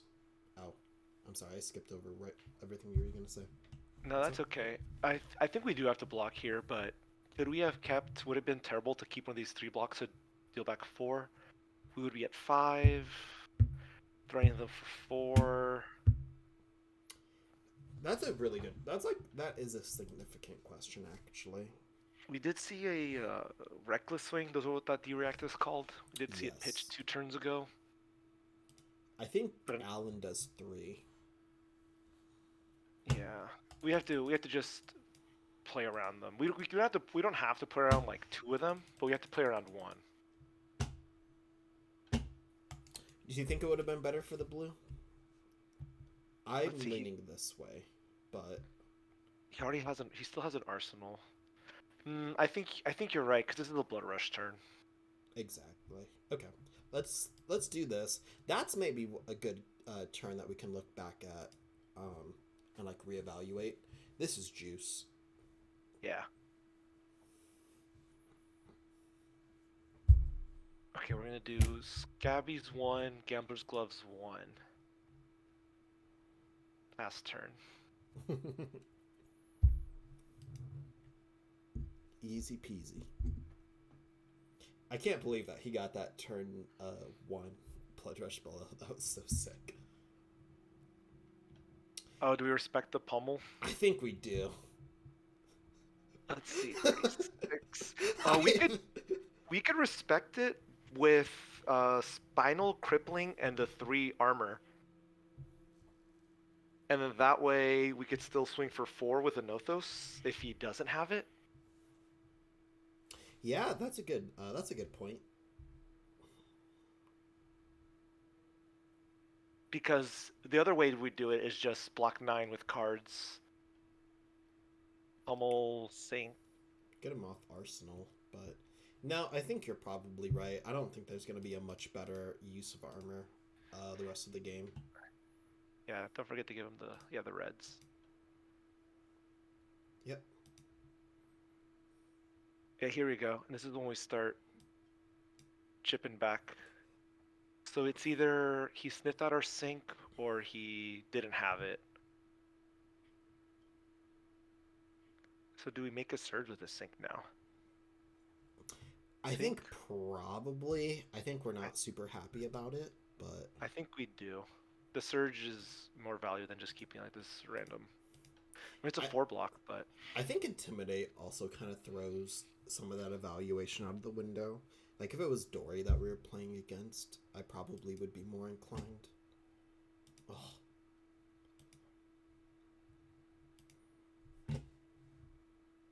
All right, well. He has an action point. I like the idea of smoking copium and hoping that we can choke slam pummel. I think we take this. Really, I was thinking that we how many action points does he have left after this? Just one? One, yeah. I think we block and hammer back just for 4. That's probably right. So we could block this and then block 7 for the next one. Yeah, I think we block with the red here. Definitely. All right, that's fair.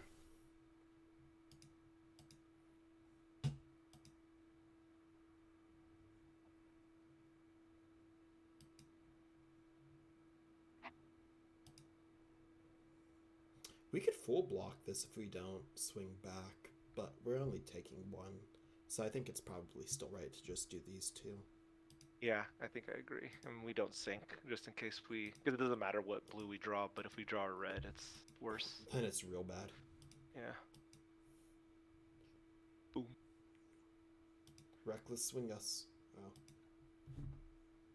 This thing's gotta block something. Let's see. Is he resolving the playability? Is he sinking?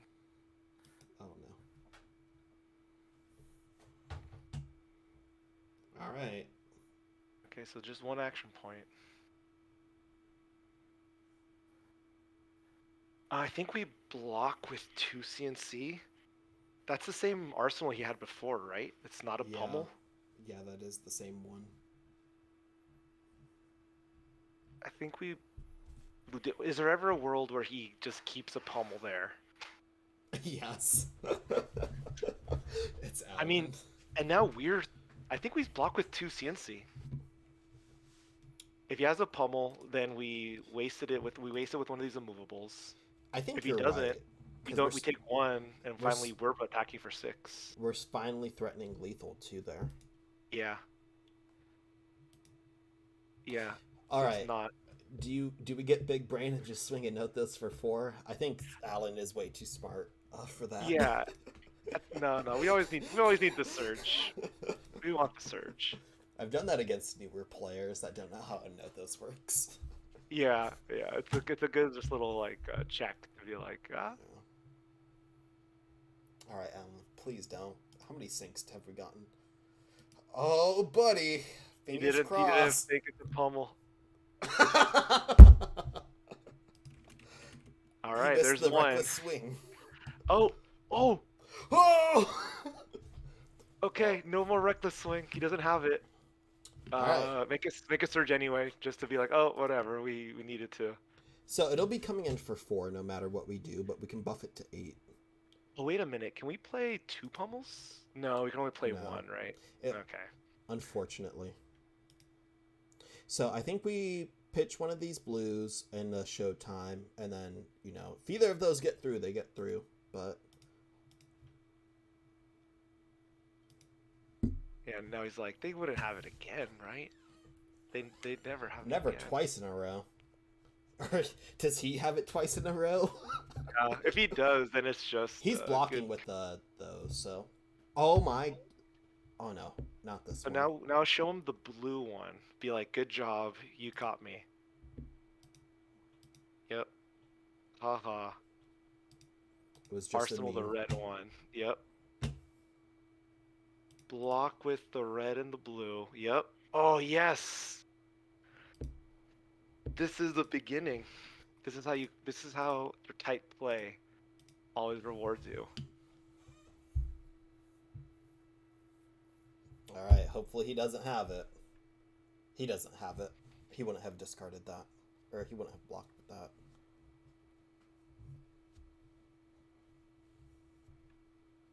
Alan's not in the voice chat, so he doesn't know that we have it. Everyone send him your energy. I know, right? We of need doubt. it. Put of doubt. Okay, and I'd like to have this further discussion with you, because I've been a big proponent of it, but I do not think Brute is a good matchup for Guardian. As specifically, I think Rhinar. I think Levia's still missing some of the pieces, to get all the way there. but I think Yeah. Reinar is not a good matchup for us. Reinar is hard. I think what the only one of the only saving graces of it is that normally if you're normally a good player won't choose to play brute because there's just so much more easier higher ceiling classes, you know?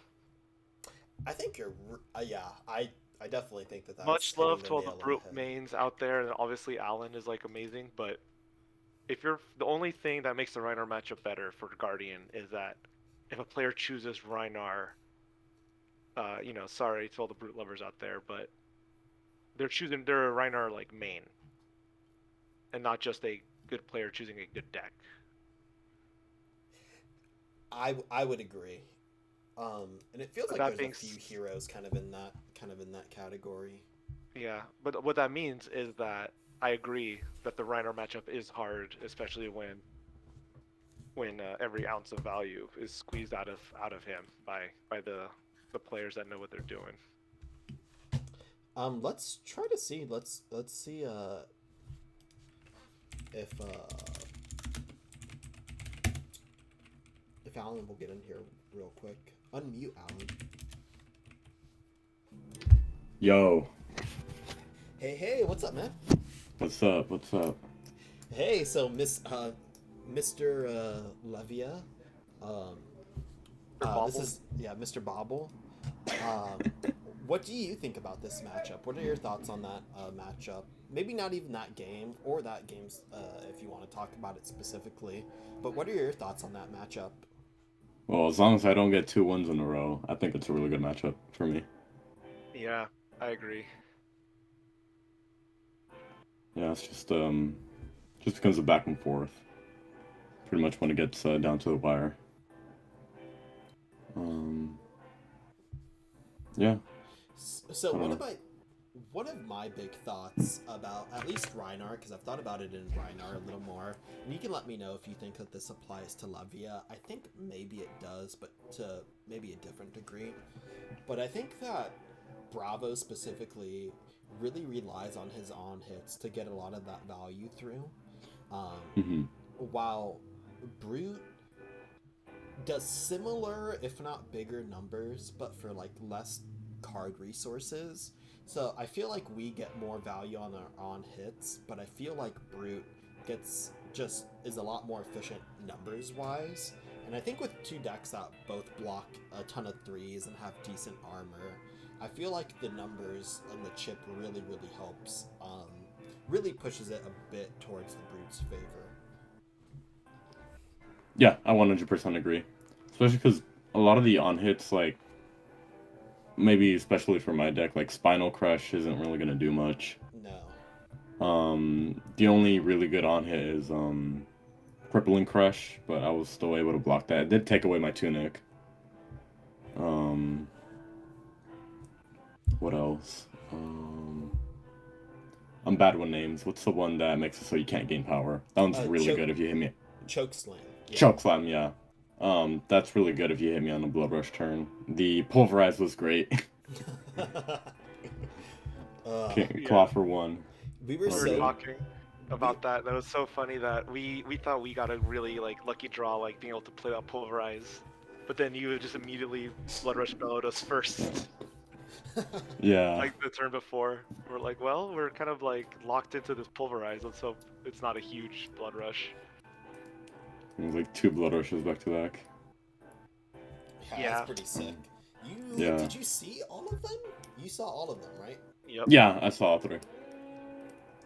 Those tend to be really tough matchups, speaking from the Bravo side. And I mean, that got right down to it. So that I think that was a really cool, good game. And at least speaking from me and Daniel's perspectives, there was a lot of interesting decision points. And some that I'm going to go back and kind of review myself and kind of, try to digest a little more. Yeah, I sometimes wonder if I think the most success I've had against Pummel Levia specifically, and maybe even Reinar a little too, is when I block a little more, when I preserve my life a little more and don't really overvalue sending an efficient or a crush back. But I don't know. They also have so many ways to break through and close the game that it makes it hard to feel like that you're blocking in an efficient way. I feel like blocking is correct because it forces if you leave the Levia with a bigger hand, it forces them, like in this case, it forced me to roll scabs a little more, which like blew up in my face and literally lost me the game. Yeah, very lucky on our side for that. Yeah. But you guys played it right by blocking a little bit and leaving me with full hands. That makes me want to like just be a little more aggressive. Are there any turns that you feel like maybe we should have done something a little different that come to mind? Not really, to be honest. Okay, yeah. That's kind of the benefits, I feel like, of the two minds type of thing. We were also playing a bit slower. We're really trying to talk things out for this. Yeah, that makes sense. Alright, No, I well... think everything was played correctly. Alright, well... I will say with the two Bravos, one deck, two brains, one Bravo, however you want to call it. Jamaica actually was the one that came up with that armor block to, I forget what we sent back. We sent back that dominated crippling with it because we dug Yeah. the top. Yep. And I just wanted to do it like a normal 2-card block and just attack with hammer. But I think that ended up being right, is getting that bling in to get the tunic, and then Yeah. that was like the only way to like really chip through armor in like one huge go.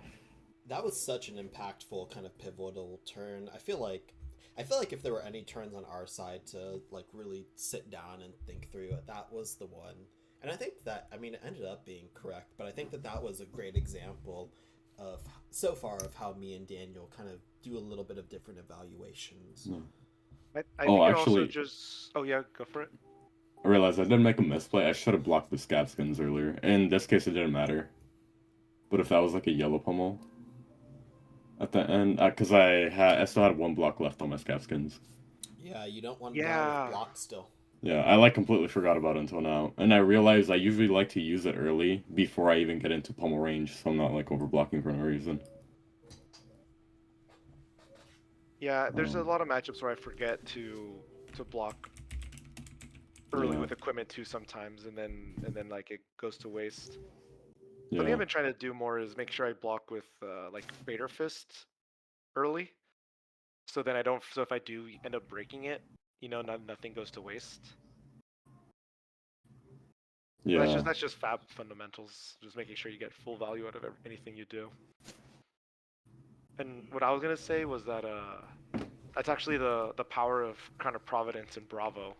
So much of my Crown of Providence plays are just like, oh, you CNCing me, I'll crown. It's great as CNC insurance, but in Bravo, when you really just need to turn one blue into a red or one red into a blue, it's usually just exactly like one card you want to change your hand by. That's exactly where crown comes in and saves your life.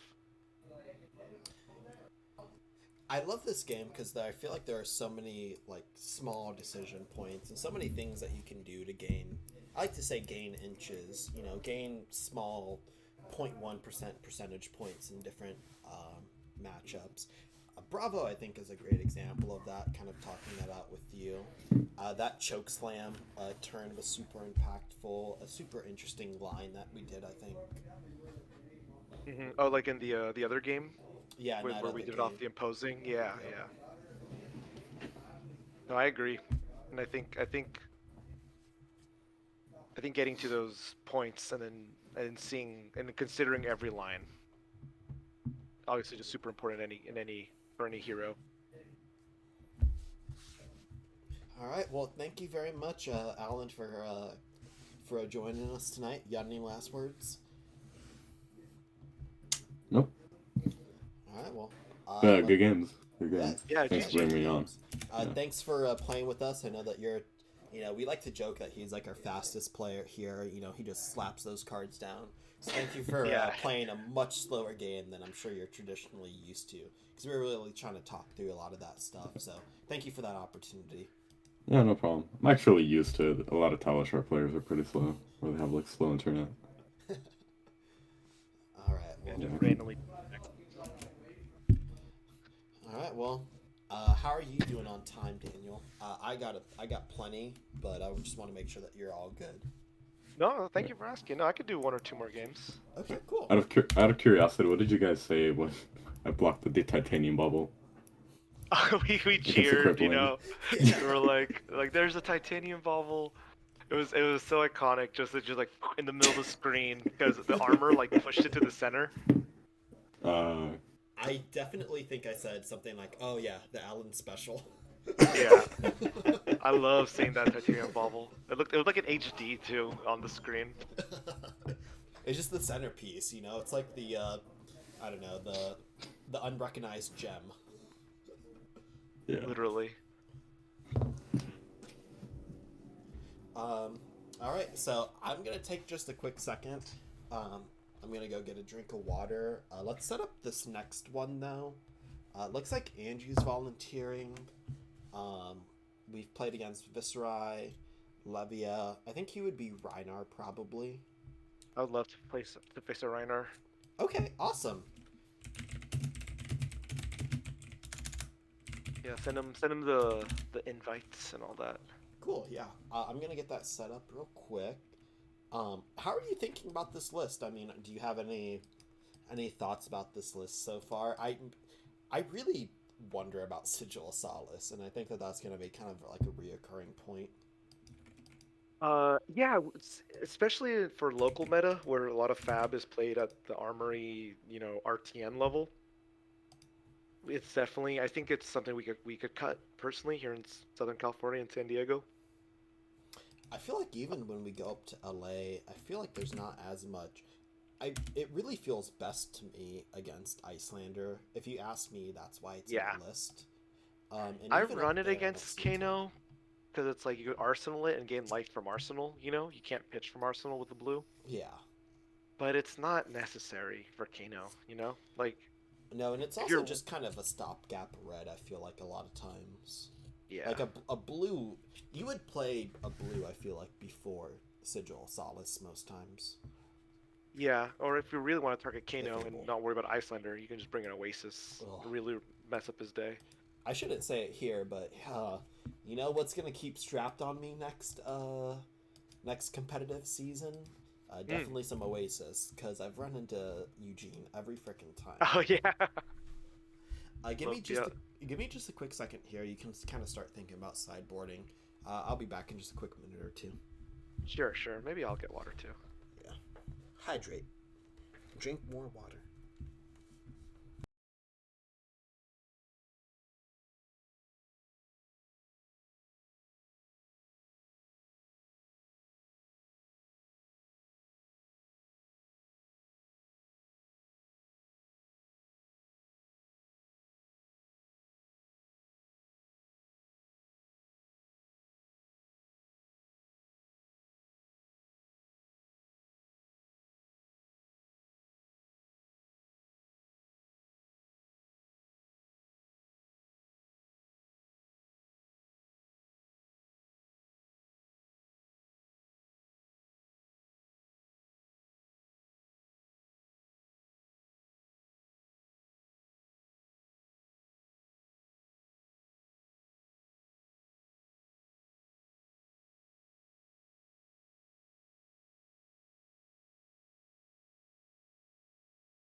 All right, I'm back from my break.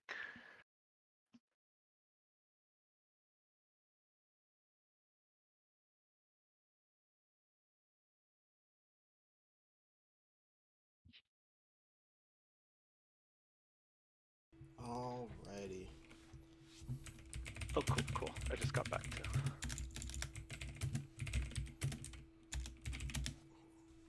Let me just let Andrew know.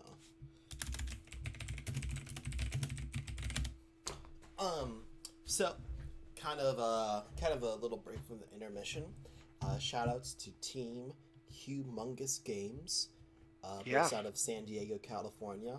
A lot of great players on there. A lot of great players.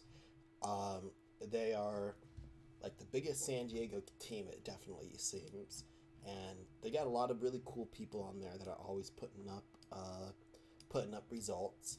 I feel like almost any SoCal PQ or RTN or something, one of them is definitely in that top 8 or something. Daniel is here with them, repping that HMG.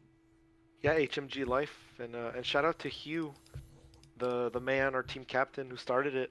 You know, He's been he's back. He's back from that back injury. We'd love to see him back. he is such a staple in the community down here. Shout outs to Hugh. Yeah, Shout when I outs. think community leader, Hugh definitely comes to mind. Oh yeah, he's like he makes. I don't know. I kind of think it in my head sometimes, but he's like, I don't know. He's the mod. He's like who you want to be a mod. Someone that's like super just involved in the community. Someone who's just Yeah. like good vibes, great deals on cards and stuff like that. Much love to him. All right, so out here we are in the Reinar matchup. This one I feel like is really difficult for us. I feel like there's a lot of important questions that we need to ask. I am big on these pummels personally. I am huge on Chokeslam. Sink Below is something I go back and forth on because I really like Sigil of Solace. I don't hate them in the matchup. I like What- one or two just to juke those last couple reckless swings, but Mhm. I'm open to being wrong about that. And Angie's my man over here. We play all the time, and that's something that I go back and forth on. I mean, Reinhardt does intimidate way more. He's intimidating every turn.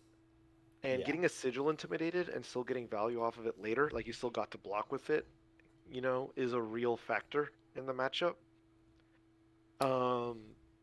I do like pulverizing as well, but I feel like it's I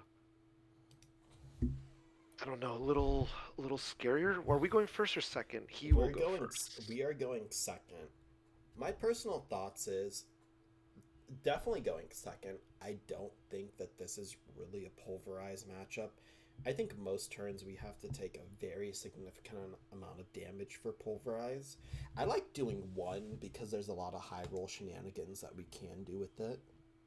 One of my favorite plays in Bravo is going second, just swinging it out those for 6 and then heaving pulverize.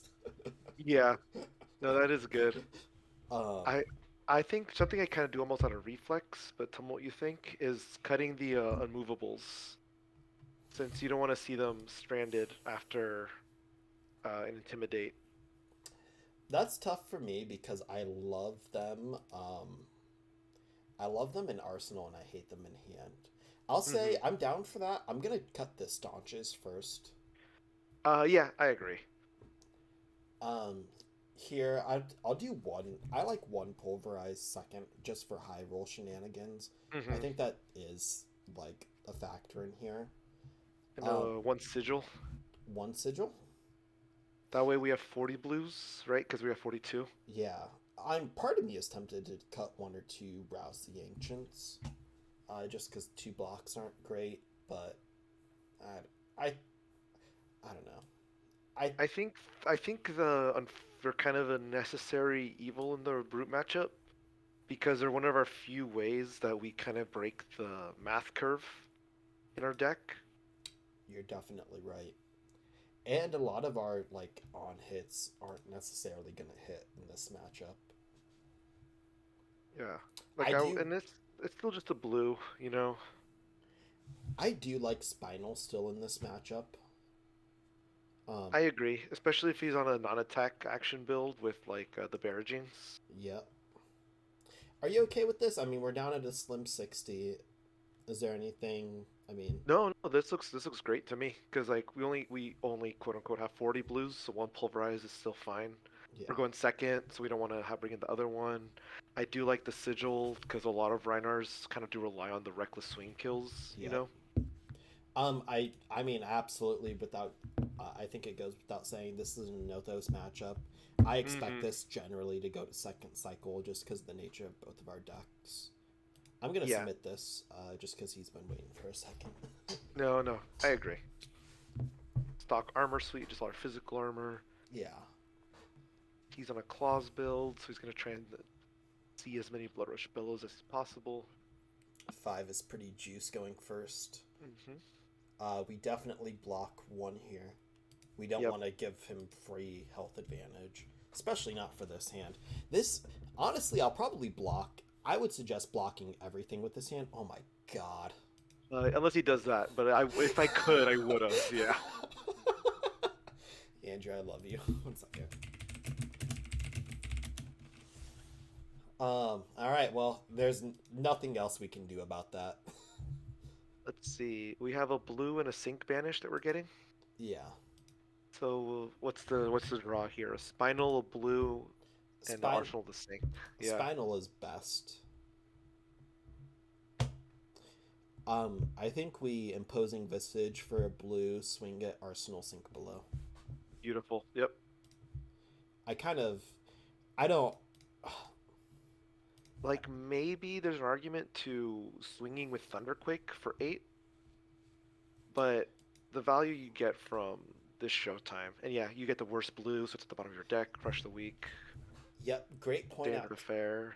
Great point out too. I always, when I'm grabbing blues, grab the least impactful blue. It barely matters, but it does. But it does. If we're trying to sit down, I'm with another amazing Bravo here. Let's try to do everything as right as possible. Yeah, yeah. Let's do it by the book. So There he is an takes it. The only thing I'd say is there was an argument to choke slam there. I don't think it was a great argument. Oh my goodness. Okay, so I really wish he didn't intimidate this choke slam and it was this crippling crush instead. So I can Yeah. justify being a greedy monster. But I think what we can do is try to keep a blue and just draw, and then whatever we draw, we get to play this choke slam. Yep. I like it. I think I take this. Okay, no, this is Rhino though, so he very likely will intimidate this next one. Yeah. There'll be another claw coming first though. He pitched a blue. I don't think I block anything for this, or maybe I just block. I think we block with the crippling, the first one. Okay. And then the next one we just block with one of our blues. And then the last thing he's gonna rip the last blue, and that's when we use the sync. I like it. I think that makes sense. I mean, we could set up second cycle, sync or crippling. Honestly, so the only thing I'd say is that there's like a strong argument for is trying to arsenal this crippling crush and just beating down this armor early. Mm-hmm. But I think that's too aggressive in the face of a Blood Cri- Rush Bellows. I do know what you mean,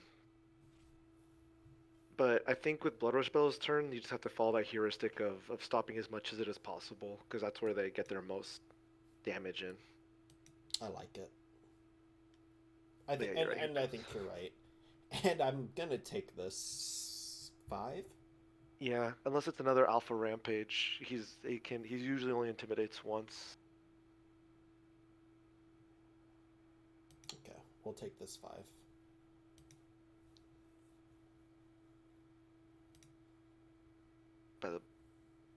And then I think it's so hard. Do we sync or not? The only thing that makes me question that is barrage and beatdown, but at the same time they play CNC. So it's kind of a wash. Oh, it's kind of a wash. Yeah, I I think I think I play it. I think we do, especially because we're gonna have two in Banish and we're gonna draw one off Showtime.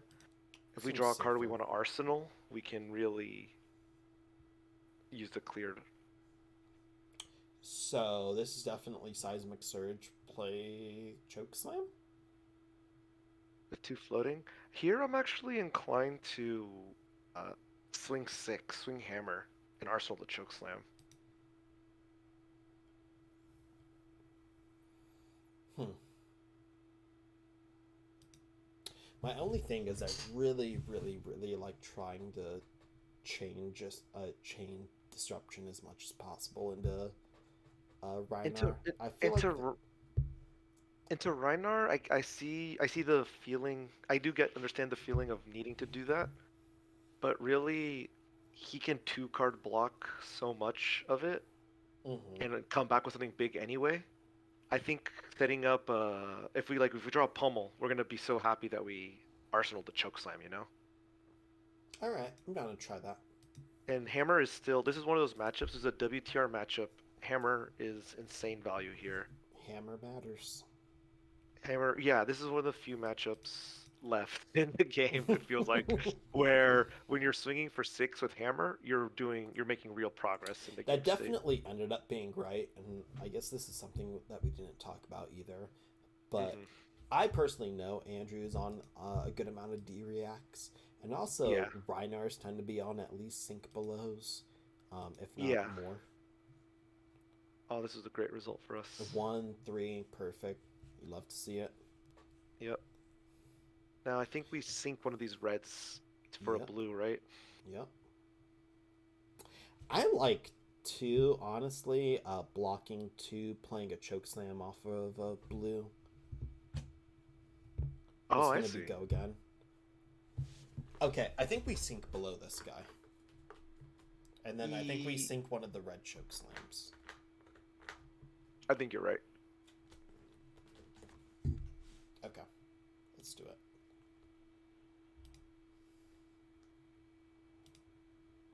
Okay, I think that's pretty much what I wanted to happen, honestly.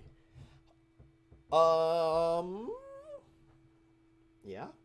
Yeah, block and block, but send it back. I think the more that you can block from hand a CNC and not use your Crown of Providence, the more uh, demoralization your opponent feels. Like the more like stymied they are. Because I think with the first CNC, a lot of people are like, okay, I'm gonna get the Crown of Providence out of the way, and then my next one's like will be real. But when you can block six like we just did, and then now, eight out of Arsenal, I feel like we've gained so much progress and kept our Crown of Providence for them to still have to fight through. I think that's a great read and a great call. I think we have a really tough decision ahead of us too here. Chokeslam off surge, which I am once again very much leaning towards, or Me, Anothos too. for 4. I think this is where we choke slam. I think we ate our veggies. We Anothos last turn. Yep. We got our surge. Now we get dessert. We get to do a Reinar play, 2 card 8. This is one of the strongest things. Another one of the strongest things I feel like this deck can do. It's not relevant into every matchup. Um. Oh, buddy, I think we're taking this 8. Because he's gonna Arsenal. Yeah, yeah. He has cop, but we have the Okay, pummel to. something to say is he does have one floating in tunic and one in hand, so it could be a pummel. Let's say if it's a yellow pummel, if we do something like, I don't know. This is a this is a turn where basically I'm maybe tempted to use a little armor if it lets us like unmovable, but I don't think it's worth it. Yeah, I mean, there's a cute play where we can Hater Fist legs, then unmovable. Then if he doesn't have a pummel, we get the quicken. We make a surge with maybe the pummel. We make a surge with the pummel, arsenal the CNC, Mhm. and the next turn we can quicken hammer CNC, or vice versa.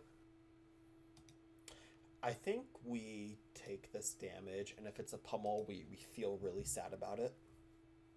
But yeah, if he pummels, what are we pitching? What are we just discarding here? If it's a pummel,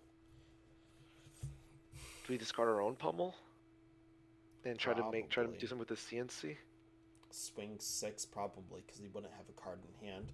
So swing 6, arsenal CNC. If he pummels,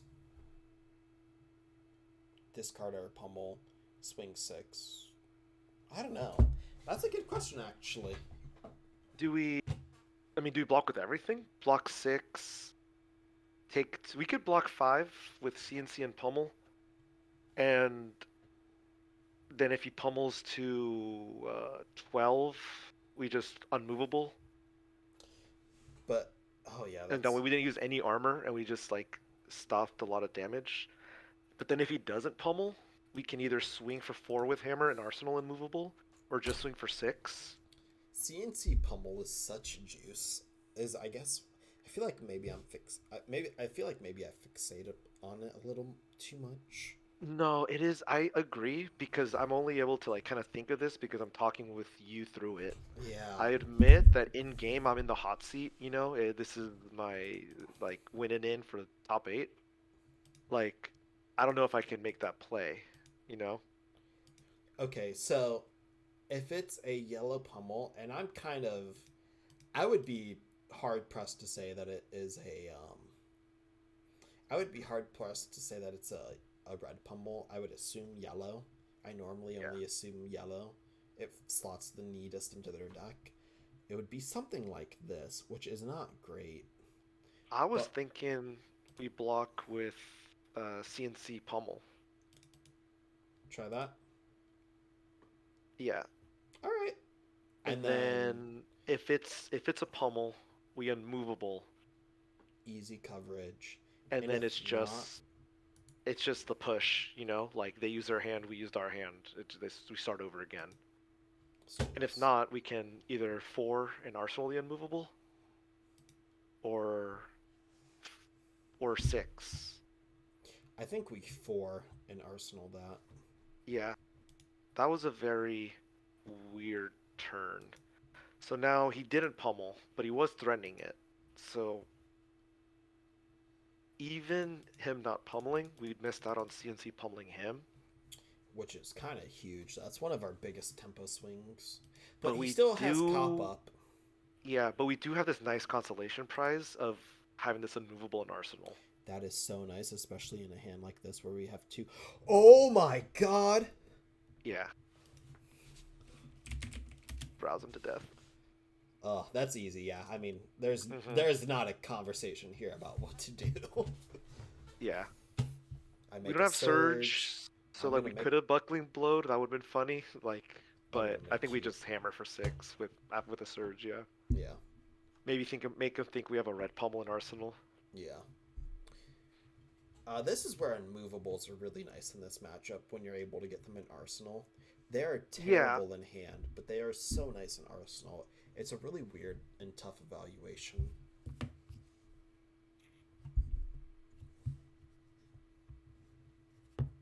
Oh. Take Okay. it. Yeah.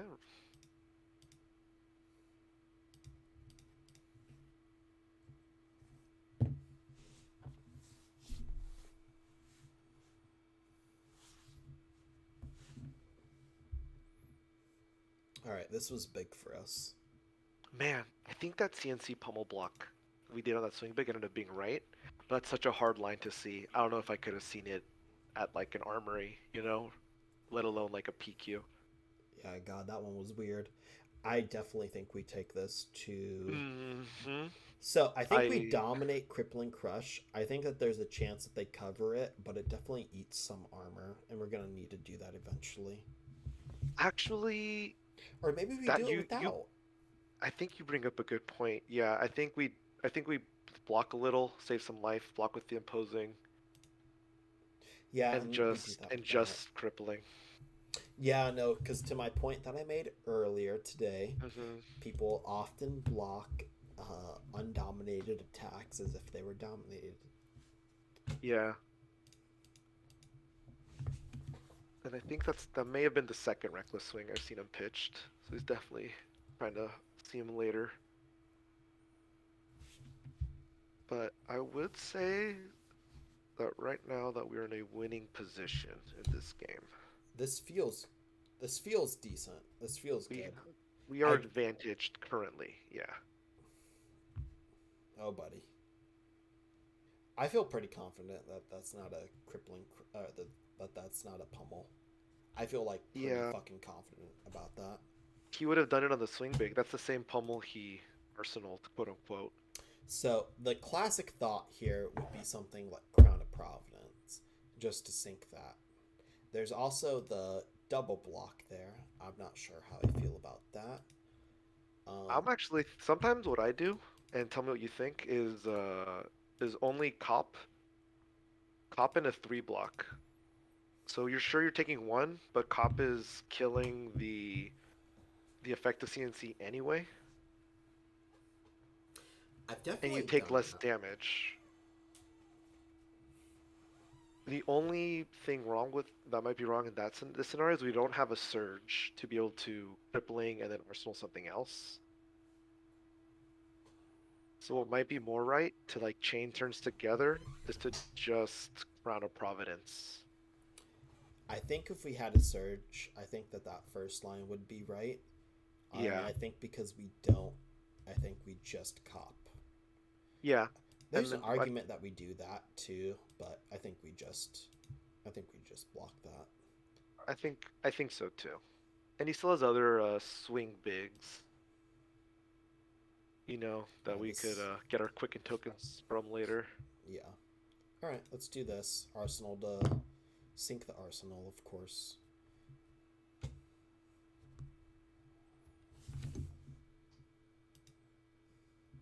Look at that.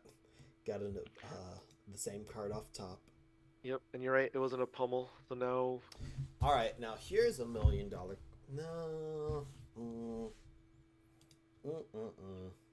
I see what Is you're there saying. Do we? is there any time that you threaten the pummel on this crippling crush? I think now's the time. I kind of feel like it too, because if that's a D react, and we have not seen any D reacts from him, or we've Yeah. seen the one. We've seen one sink below. We've seen one sink below, and he's pitched 1 or 2 recklesses. It feels a lot more likely that that card in Arsenal is a sink below, rather than Yeah. I don't The know, rather than the pummel. I think the lines that we take, I think it's one of two. I think it's Surge CNC, Arsenal the Unmovable. Oh, sorry, so I don't know why I said CNC. Surge Crippling, Arsenal the Unmovable, Hmm. or uh, just Crippling, Threatening Pummel, and probably Pummeling.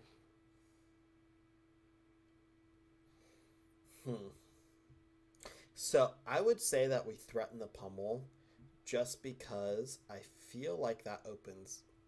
I feel like we threaten the pummel. I kind of Because agree. yeah, I I feel think like this is Mhm. definitely a case where dominate isn't necessarily the answer.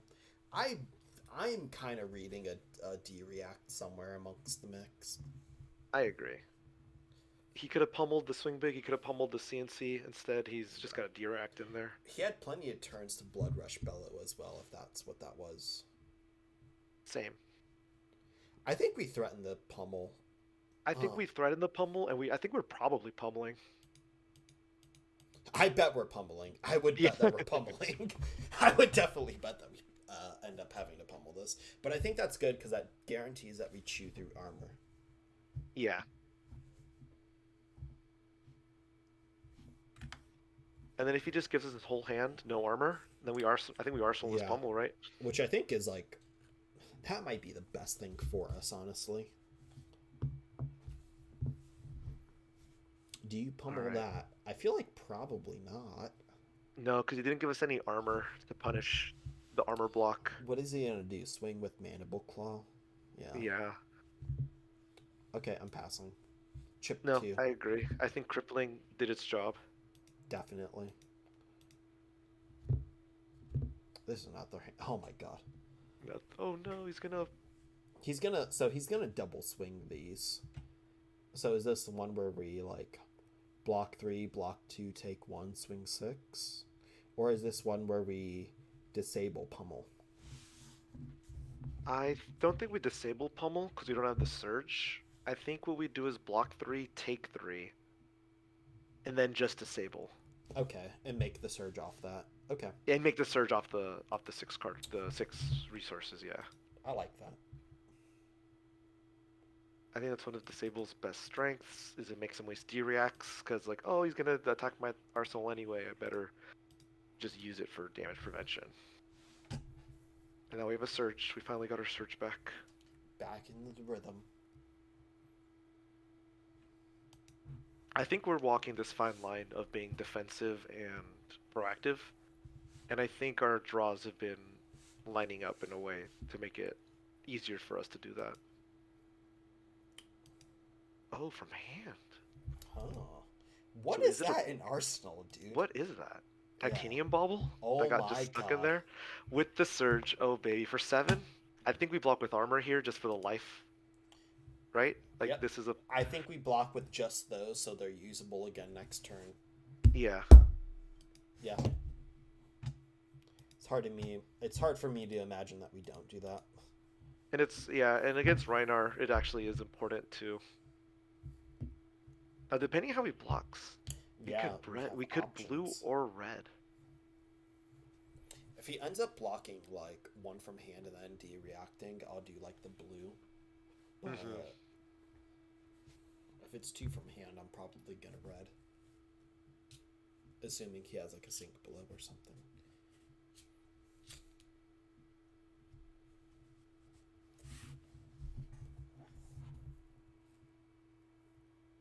This is certainly a fine line of like aggression and like maintaining health.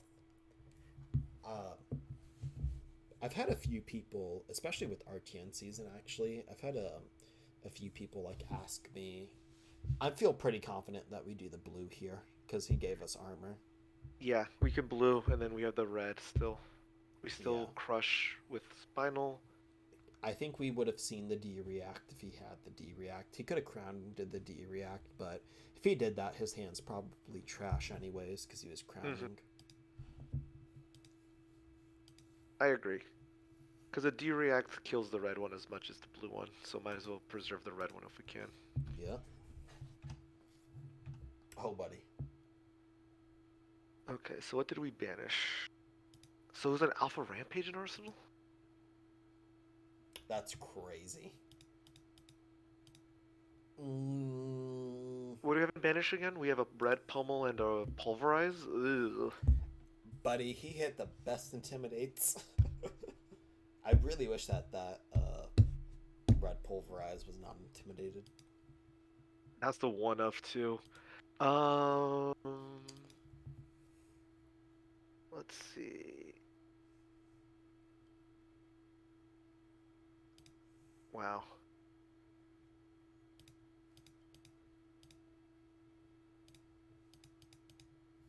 Try So to this keep would us take... out of reckless range. Swing. Oh God. Just make... So Yeah. okay, if we do this, we could threaten 10 possibly next turn. Oh, I see. Swing with hammer, use the other two to attack with the pummel. One of the reasons too, I have the armor up here for blocks that I want to try to keep us out of reckless range. I guess this turn isn't the turn that matters for that. We could... If we block with the rouse also, all we're doing is making a surge. Feels And a keeping- little sketchy. And keeping a 3 block in hand, because we probably, between the pummel, the red pummel, and the pulverize, keep the 3 block if we had a pick.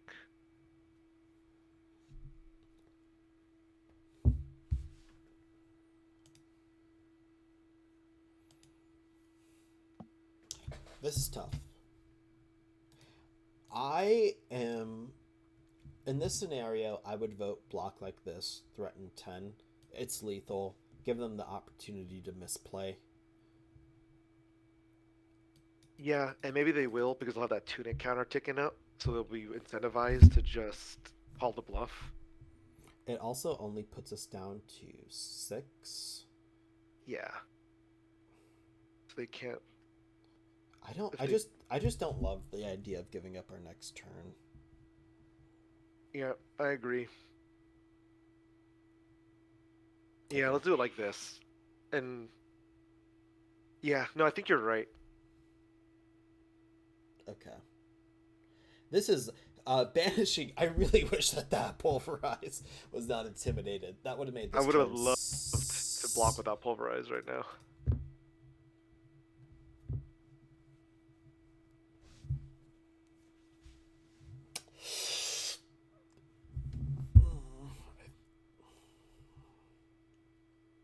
Do we still do it? I don't think we have to. Okay. I think we got what we wanted out of this. Okay. Oh, buddy.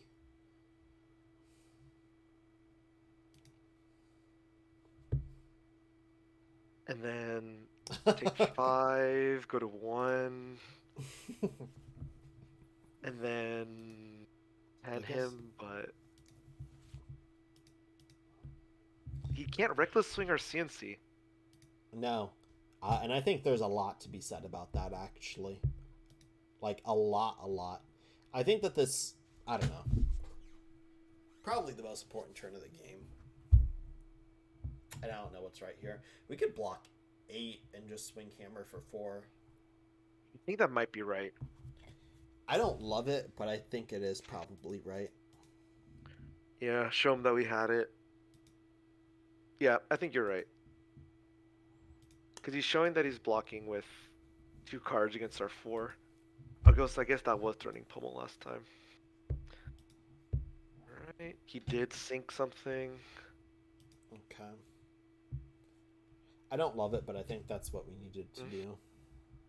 Please no Savage Feast. Okay, Pack Hunt. Kind of sucks. Okay, so I bet he's going to CNC next. It's CNC or swing big.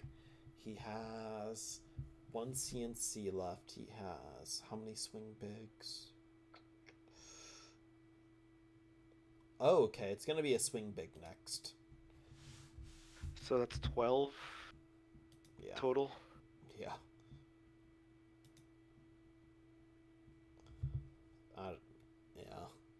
Yeah. I guess like that, and yeah. Yeah, that CNC banish was good too. Oh, look. I know my playtest partner. Mm-hmm. Surge, right? Yeah. Okay. Oh, you remembered Sing. Okay. All right. That's one less card in hand. Probably 2 more Blood Rush. Those reckless swings are back in the mix because they're getting shuffled around. Yeah, that's a good point too. Those are untrackable now. I need my 1 sigil. All right. Well, this was a good game. Yeah, we did our best. Maybe going to 1 would have been better. Yeah, GG. Yeah.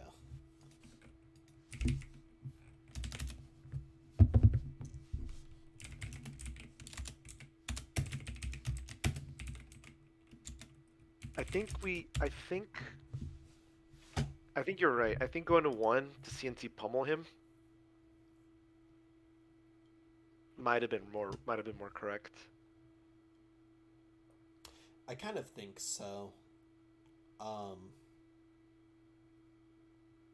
I mean, of course, I mean, at that point in the game, and I think it's, like we were saying, I don't think it's necessarily, like, a favored in our way matchup. No, not like it used to be. But I think we got, I think we got to do a little bit of gambling there. You know, I think we got to press our luck a little bit. Holy Buzz. Hello. What's up, Buzz Lightly? Buzz Lightly. Hello, hello. Well, I'd like to say very good game. Very, very good game. I was on my toes. Yeah, there was I don't know. There was a lot to think about that game. That one was tough for us. It was super frustrating too because I had to basically play the block two swing back swing back game pretty much up until the very end of the game just because I didn't see another blood rush, which does tend to happen in Reinhar's. And Yeah, that's I think you played that game as really well.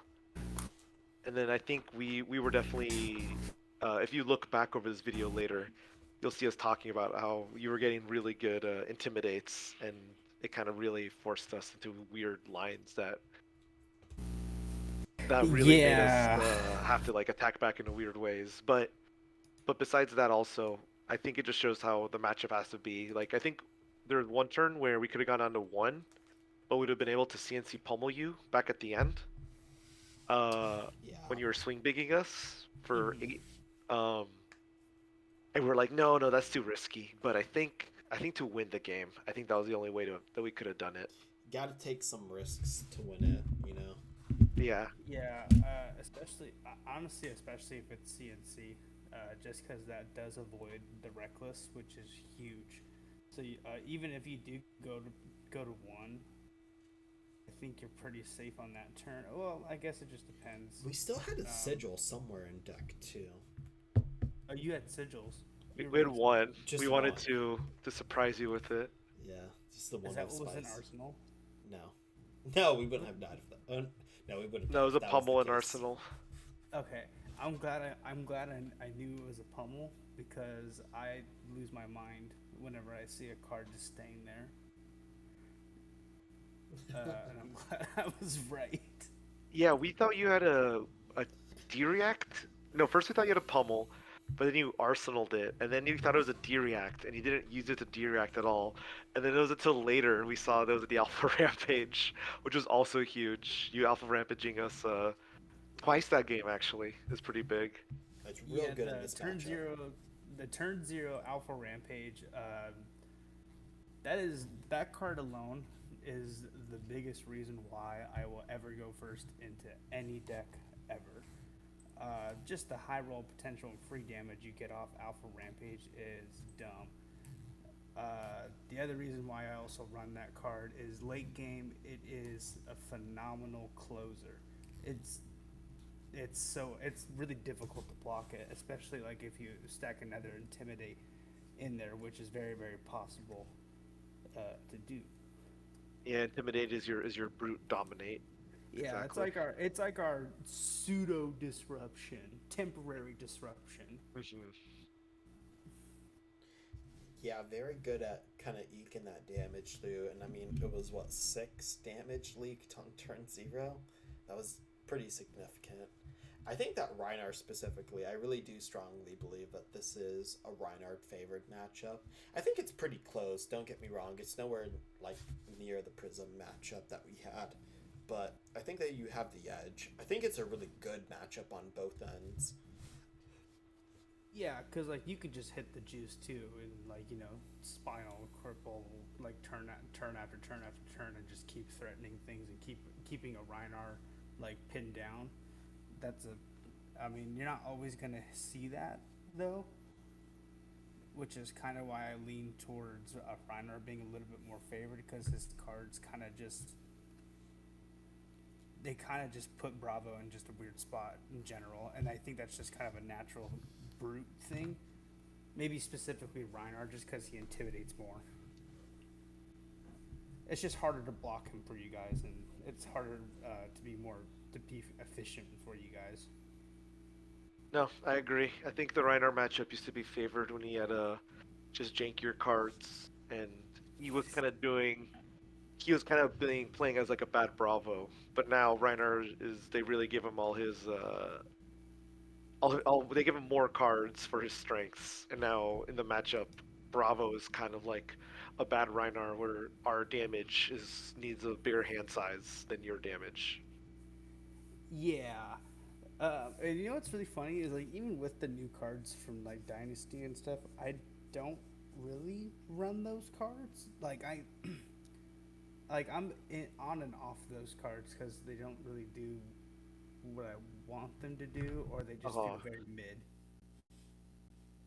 I will say I did like the matchup more when Fates were stuck in Bravo lists. Having that extra 0 for 4 that could also block from Arsenal was nice against Reinars. But now that Fates are kind of like a little too slow for the metas we've been having, that definitely lets Reinar sneak in too, sneak in more damage. Yeah, I can agree with that. Especially especially since you don't really know what Reiner you're facing, because if you do stick like a bait or a sink in Arsenal, you're basically safe from pulping, which will turn off their whole entire turn, which is huge. Yeah, But I mean, not all Reinars will play pulping, but like that's a great example as to why you would want to run D-reacts into them. But like, it's also like, well, what if they're not playing that D-react? I can't find a time to arsenal it. Then it gets intimidated out of hand. yep. You know, it just can get kind of rough for Bravo in that sense. I mean, luckily you guys do have like a fridge of armor. Oh yeah, and we used it. We used it as best we could. Yeah, I was really curious about.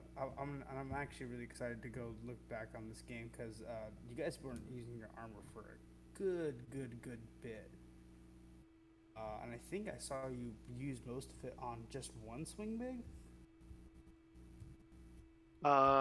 Yeah, that's so we could keep our life high, because at the end Okay. game we just try to keep Bravo just really needs to keep life high to stay out of reckless swing kills.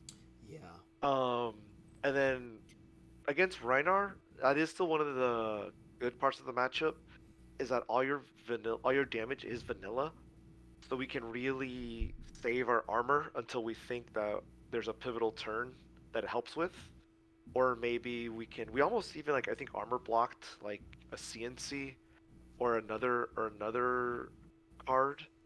Um, I Oh yeah, think yeah. There was a CNC I threw at you guys, just raw.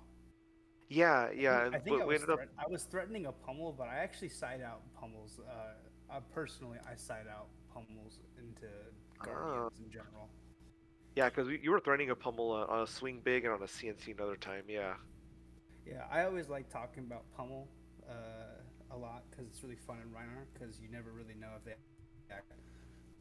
yeah, you never know if Could they have a it's rainbow pummel or it's a just good a card, couple. but it's not exactly efficient for Reinhardt. Although it is pretty efficient with Tunic and just a blue, and a lot of our Yeah, but cost.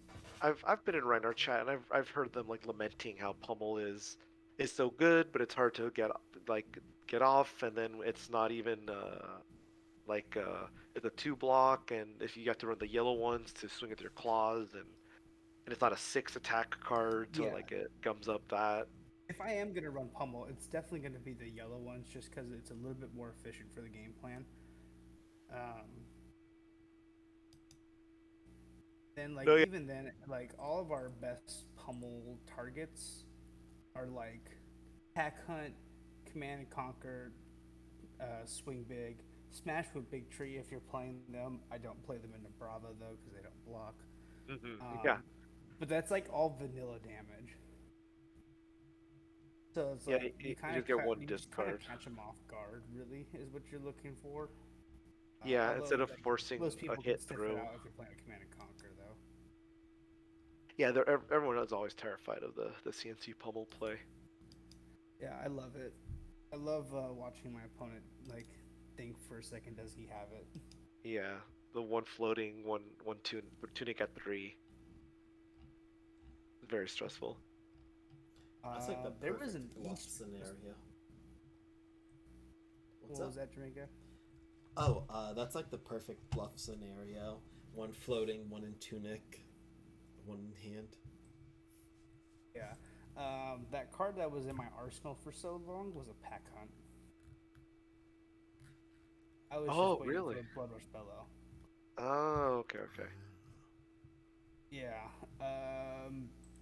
What I will say is not the final turn, but the turn before that when I rolled scab skins and got a 5 and did the the blue pack hunt into swing dig. That was definitely a huge gamble on my part.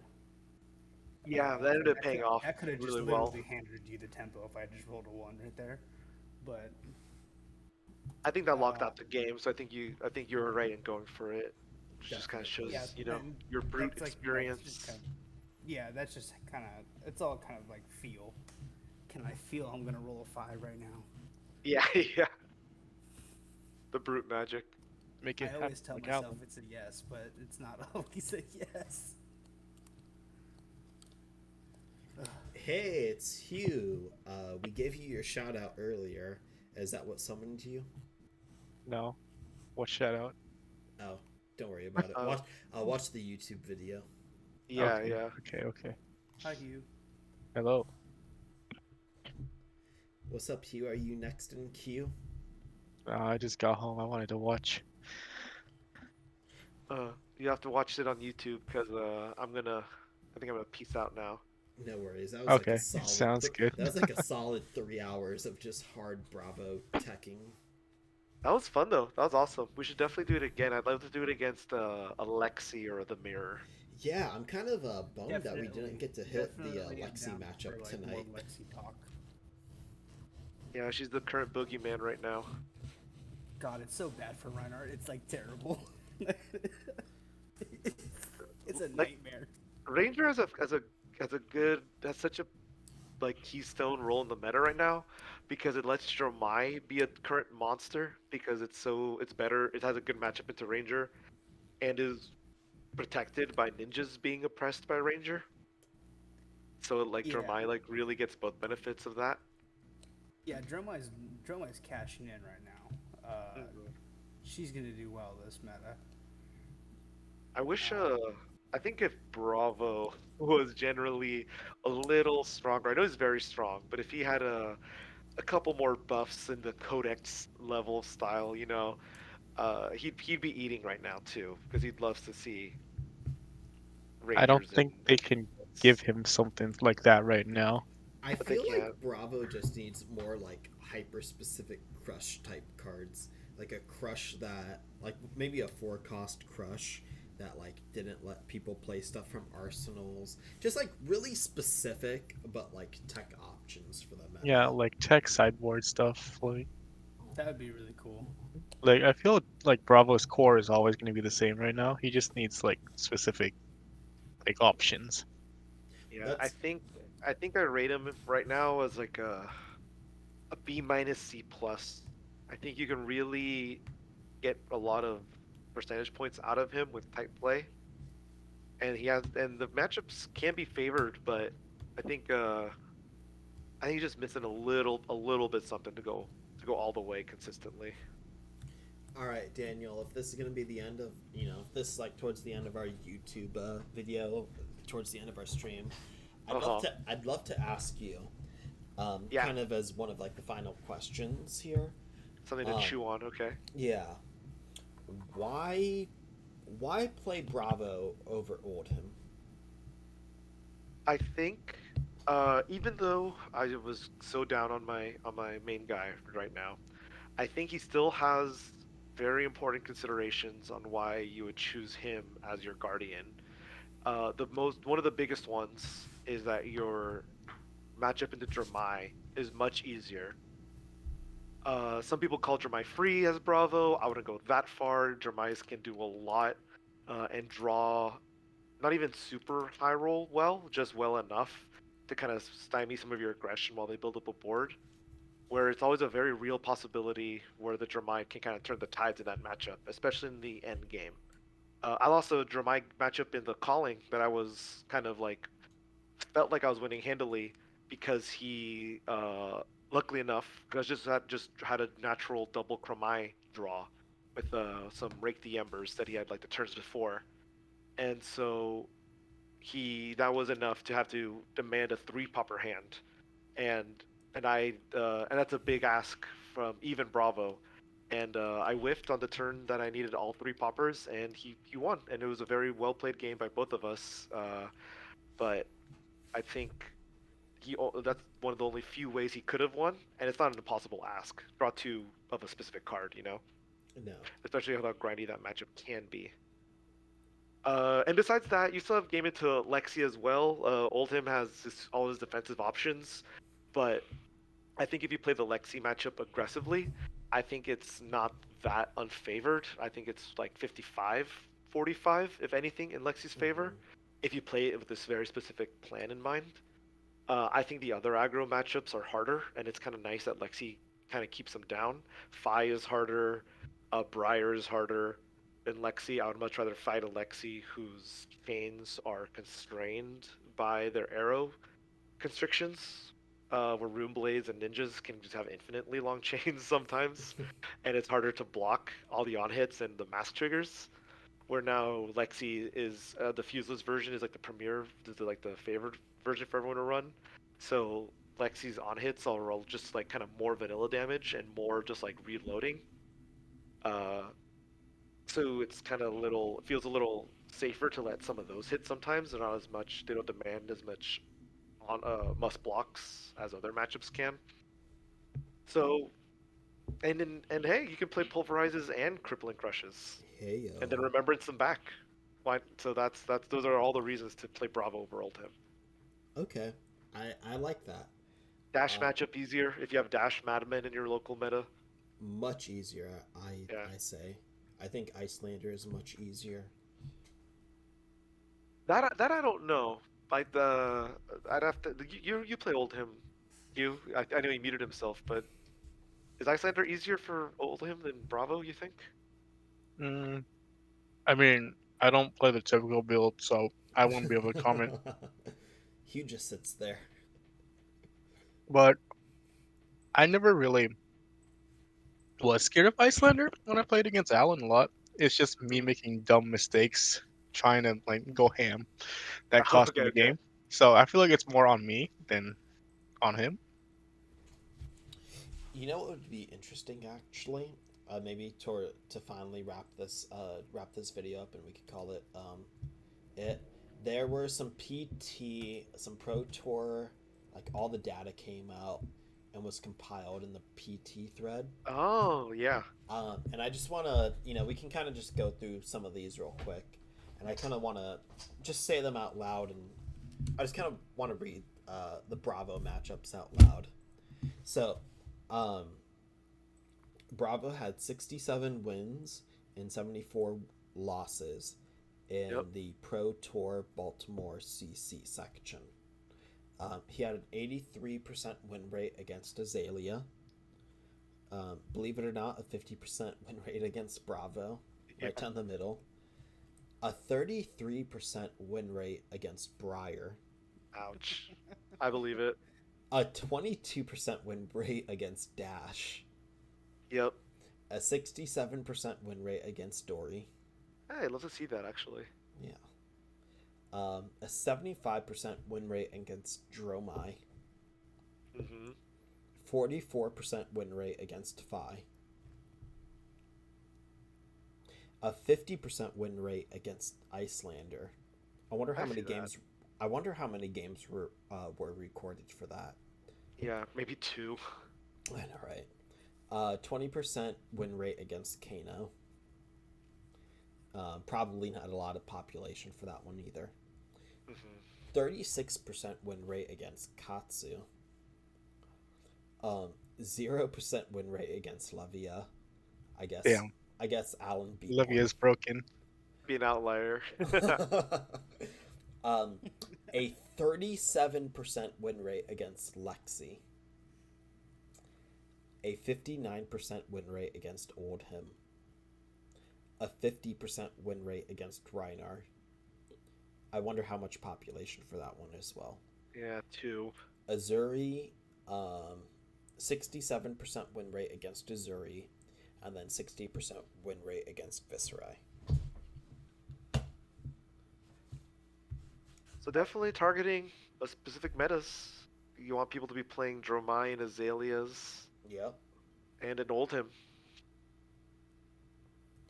I I think mean, Dromai and Azalea might have more prevalence too after Ultim is gone. Yeah, which Yeah. is soon reaching LL status. I think that some of these stats were pretty interesting. I What's Oldham's points at right now? He needs like 50 more points or something like that. Only I needs to think- win a couple RTNs. Yeah. Holy shit. He's probably That's out of so- here soon.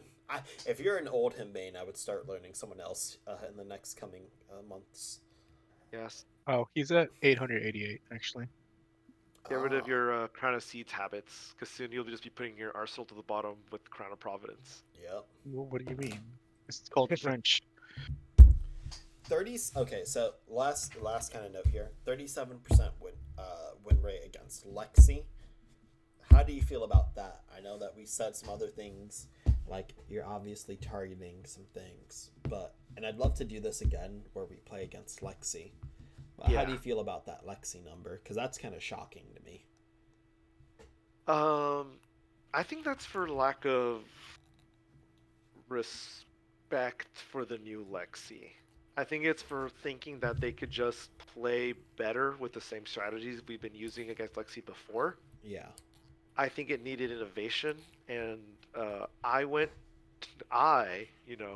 tooting my own horn here. Papa Daniel. I went 2-1 in my Lexi matchups in constructed in the Pro Tour, Mm-hmm. and I thought the loss was very close. I think it just was a matter of drawing another red instead of a blue when I did.